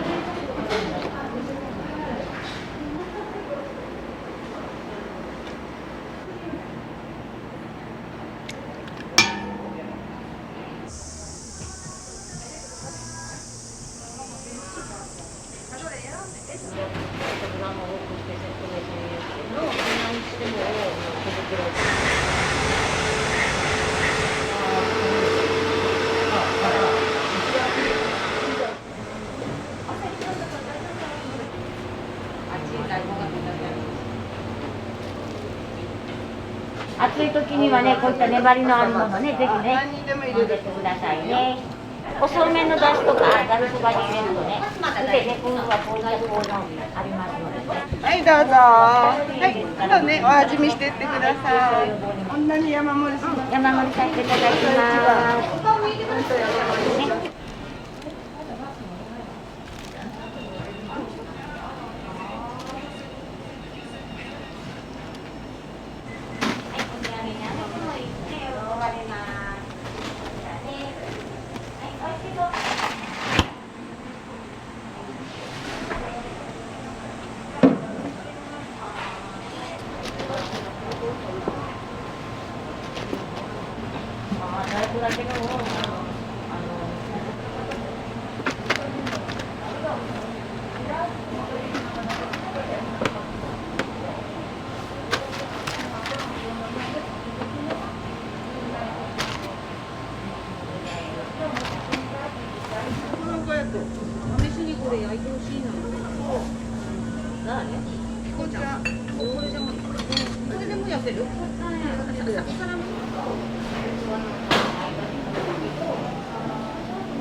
2つとご飯もね。2つね。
海鮮炭火焼きのその日のおすすめを入れて定食みたいな感じです。はい。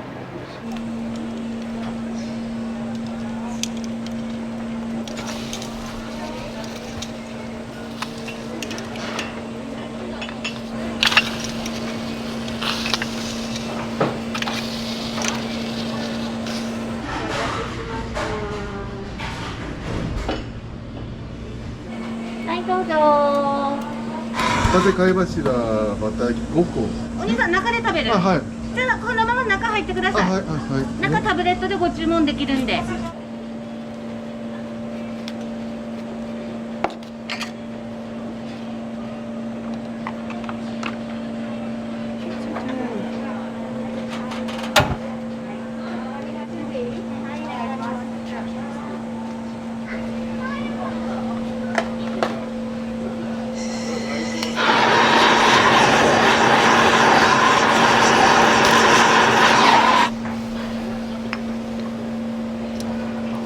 マークお願いできますか。12番お願いします。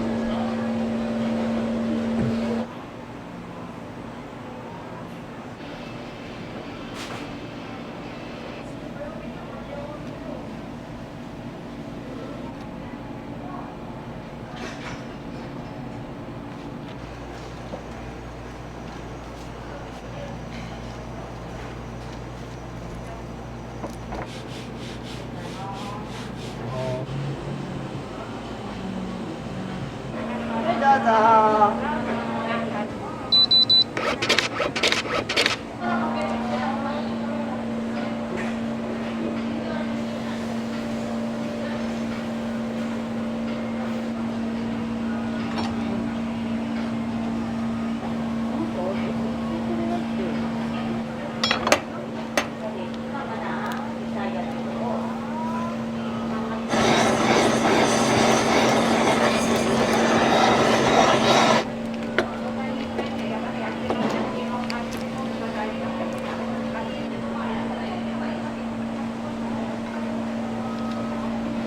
とこです。お待たせしました。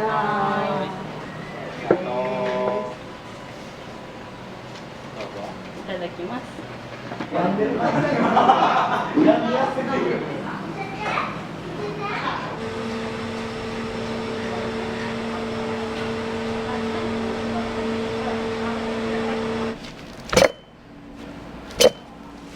まずマグロですね。赤身からこっちが赤身で、10貫盛りには中トロも今日は入れようかなと。で小肌とヒラマサとブリとタイとサーモンとサワラとホタテですね。10貫盛りでが10貫盛りですね。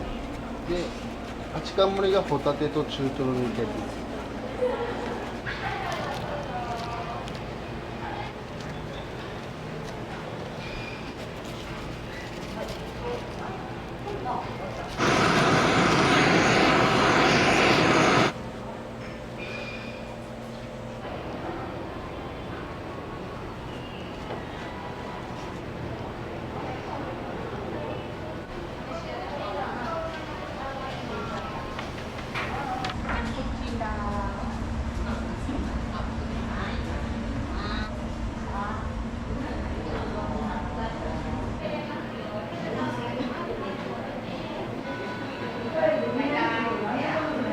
米がやっぱ美味しいなって思いました。やっぱ最初にお米が美味しいなって思うお寿司がやっぱりあんまないんで、いい味やなって思いました。ち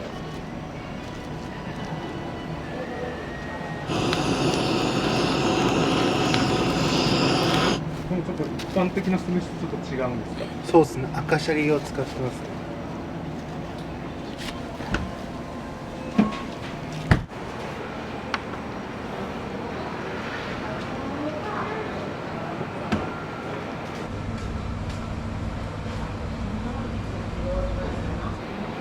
日替わり海鮮丼です。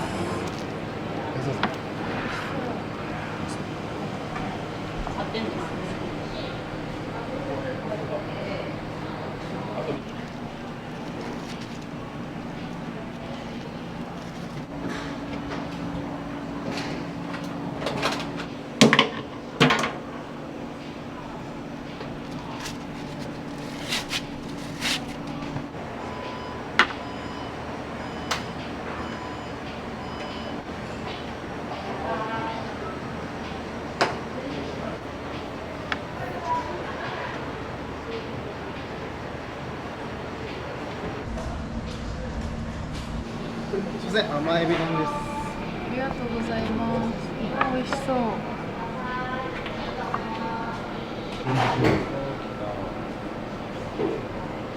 はい、ごちそうさまでした。イカ焼き食べました。美味しかったです。はい、どうぞ中でも食べれます。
です。はい。お待たせしました。ソースカツ丼セットになります。お子様ね。はい、失礼いたします。前からね、ごめんなさい。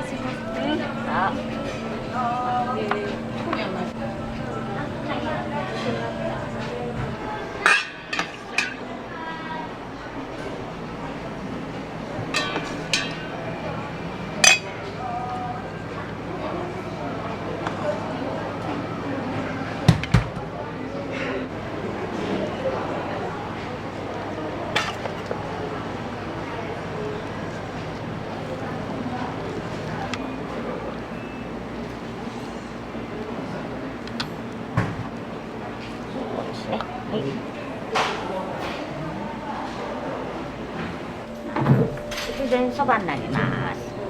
こちらね。はい。はい、失礼いたします。5秒。忘れた。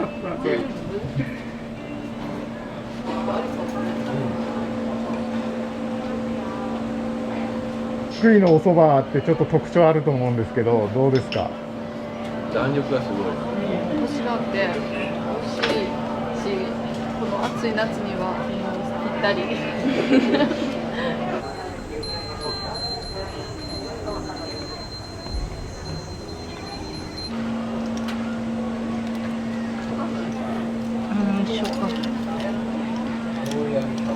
この子美味しそうですかね。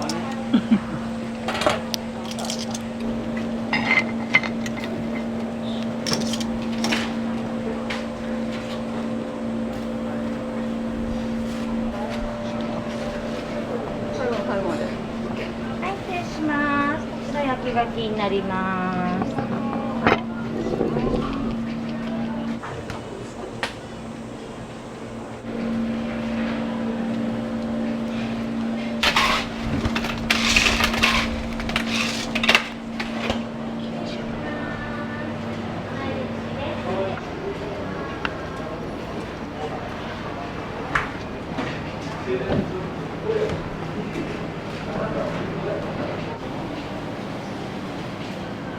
です。はい、どうぞ。酢飯との相性が最高です。イカ焼きもうまいですね。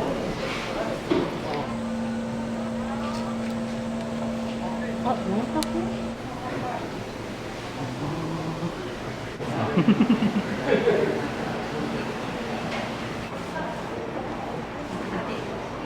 ？16です。はい。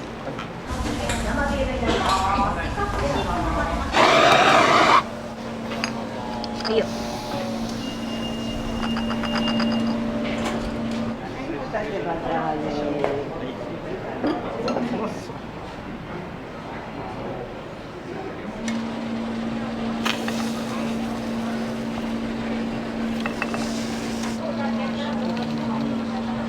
いいよ。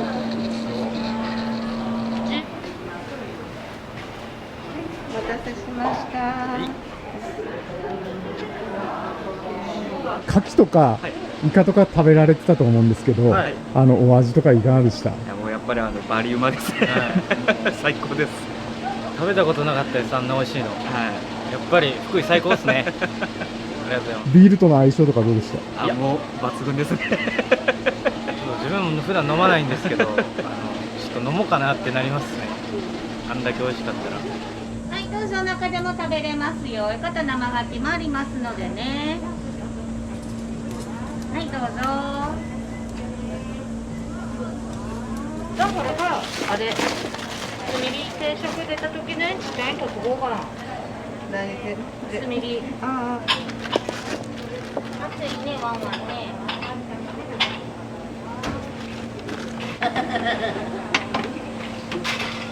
はい、どうぞ中でも食べれますよ。はい、どうぞ。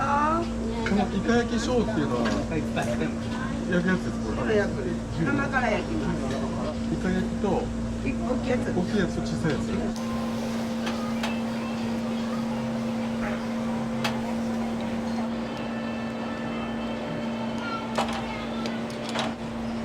はい、どうぞ。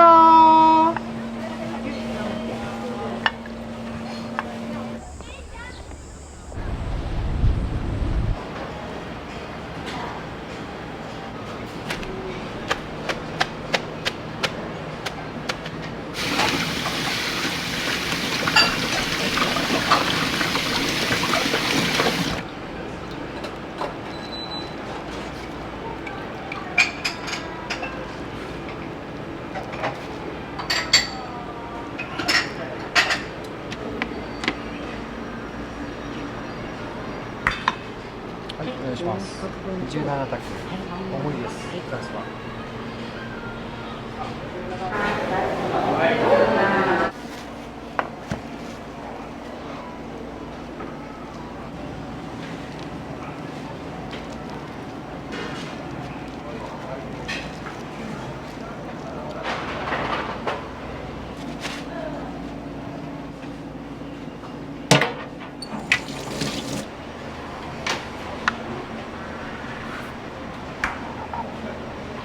甘エビ丼です。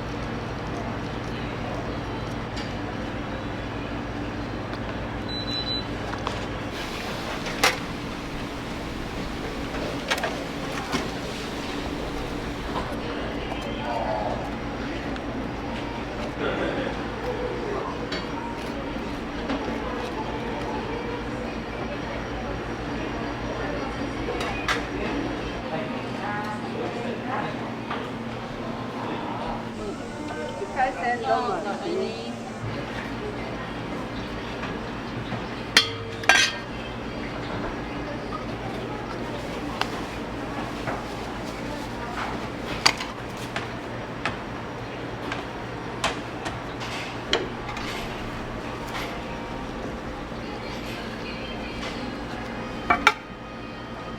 はい、7択お願いします。はい。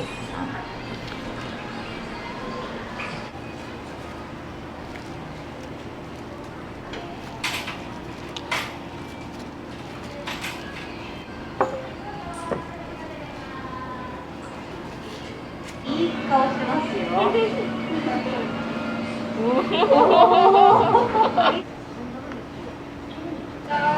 エビ丼です。はい、はい、ごめんなさい。はい、どうぞ。あら、見たいね。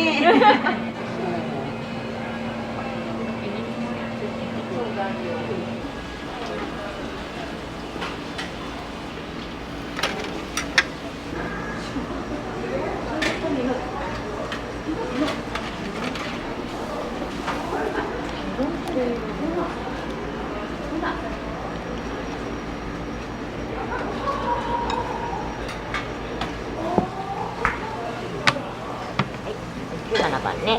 はい。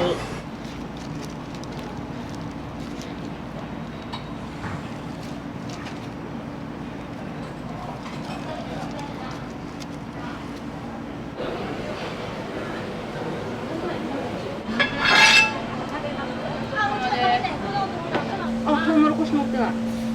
お任せの。トウモロコシする。うん。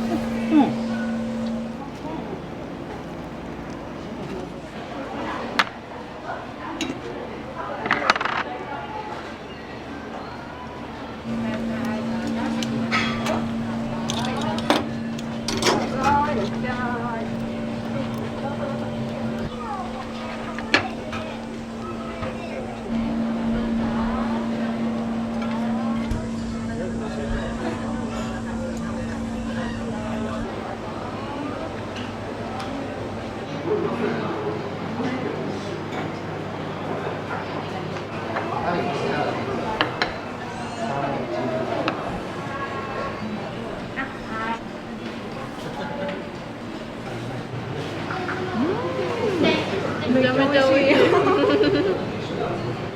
ちゃ新鮮。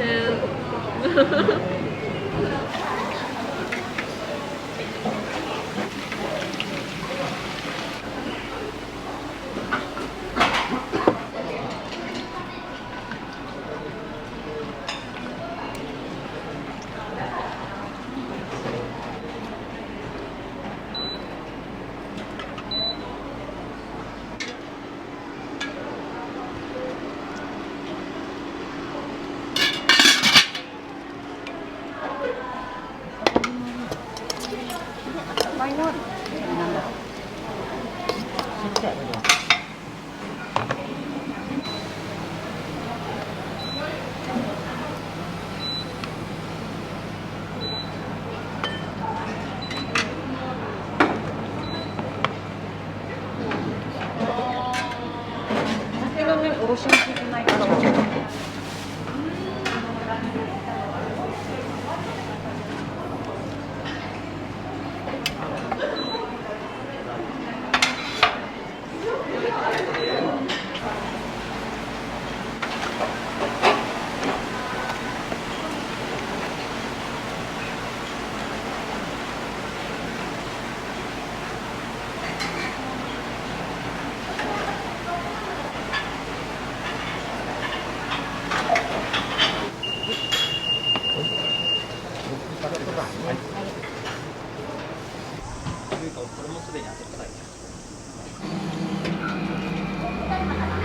お代まだです。ありがとうございます。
はい、かやきでございます。どうぞ召し上がってください。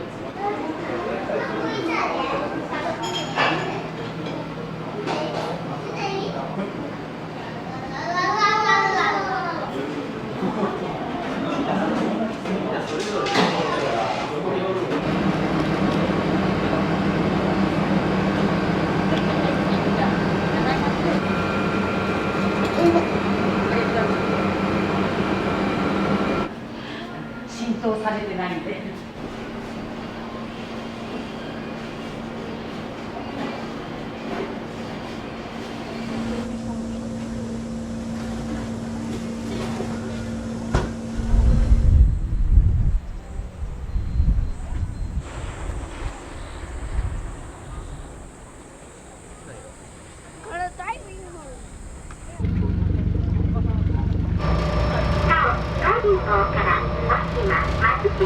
誤って落ちた方もいますので、危ないところまでは出ないようにお願いいたします。落ちると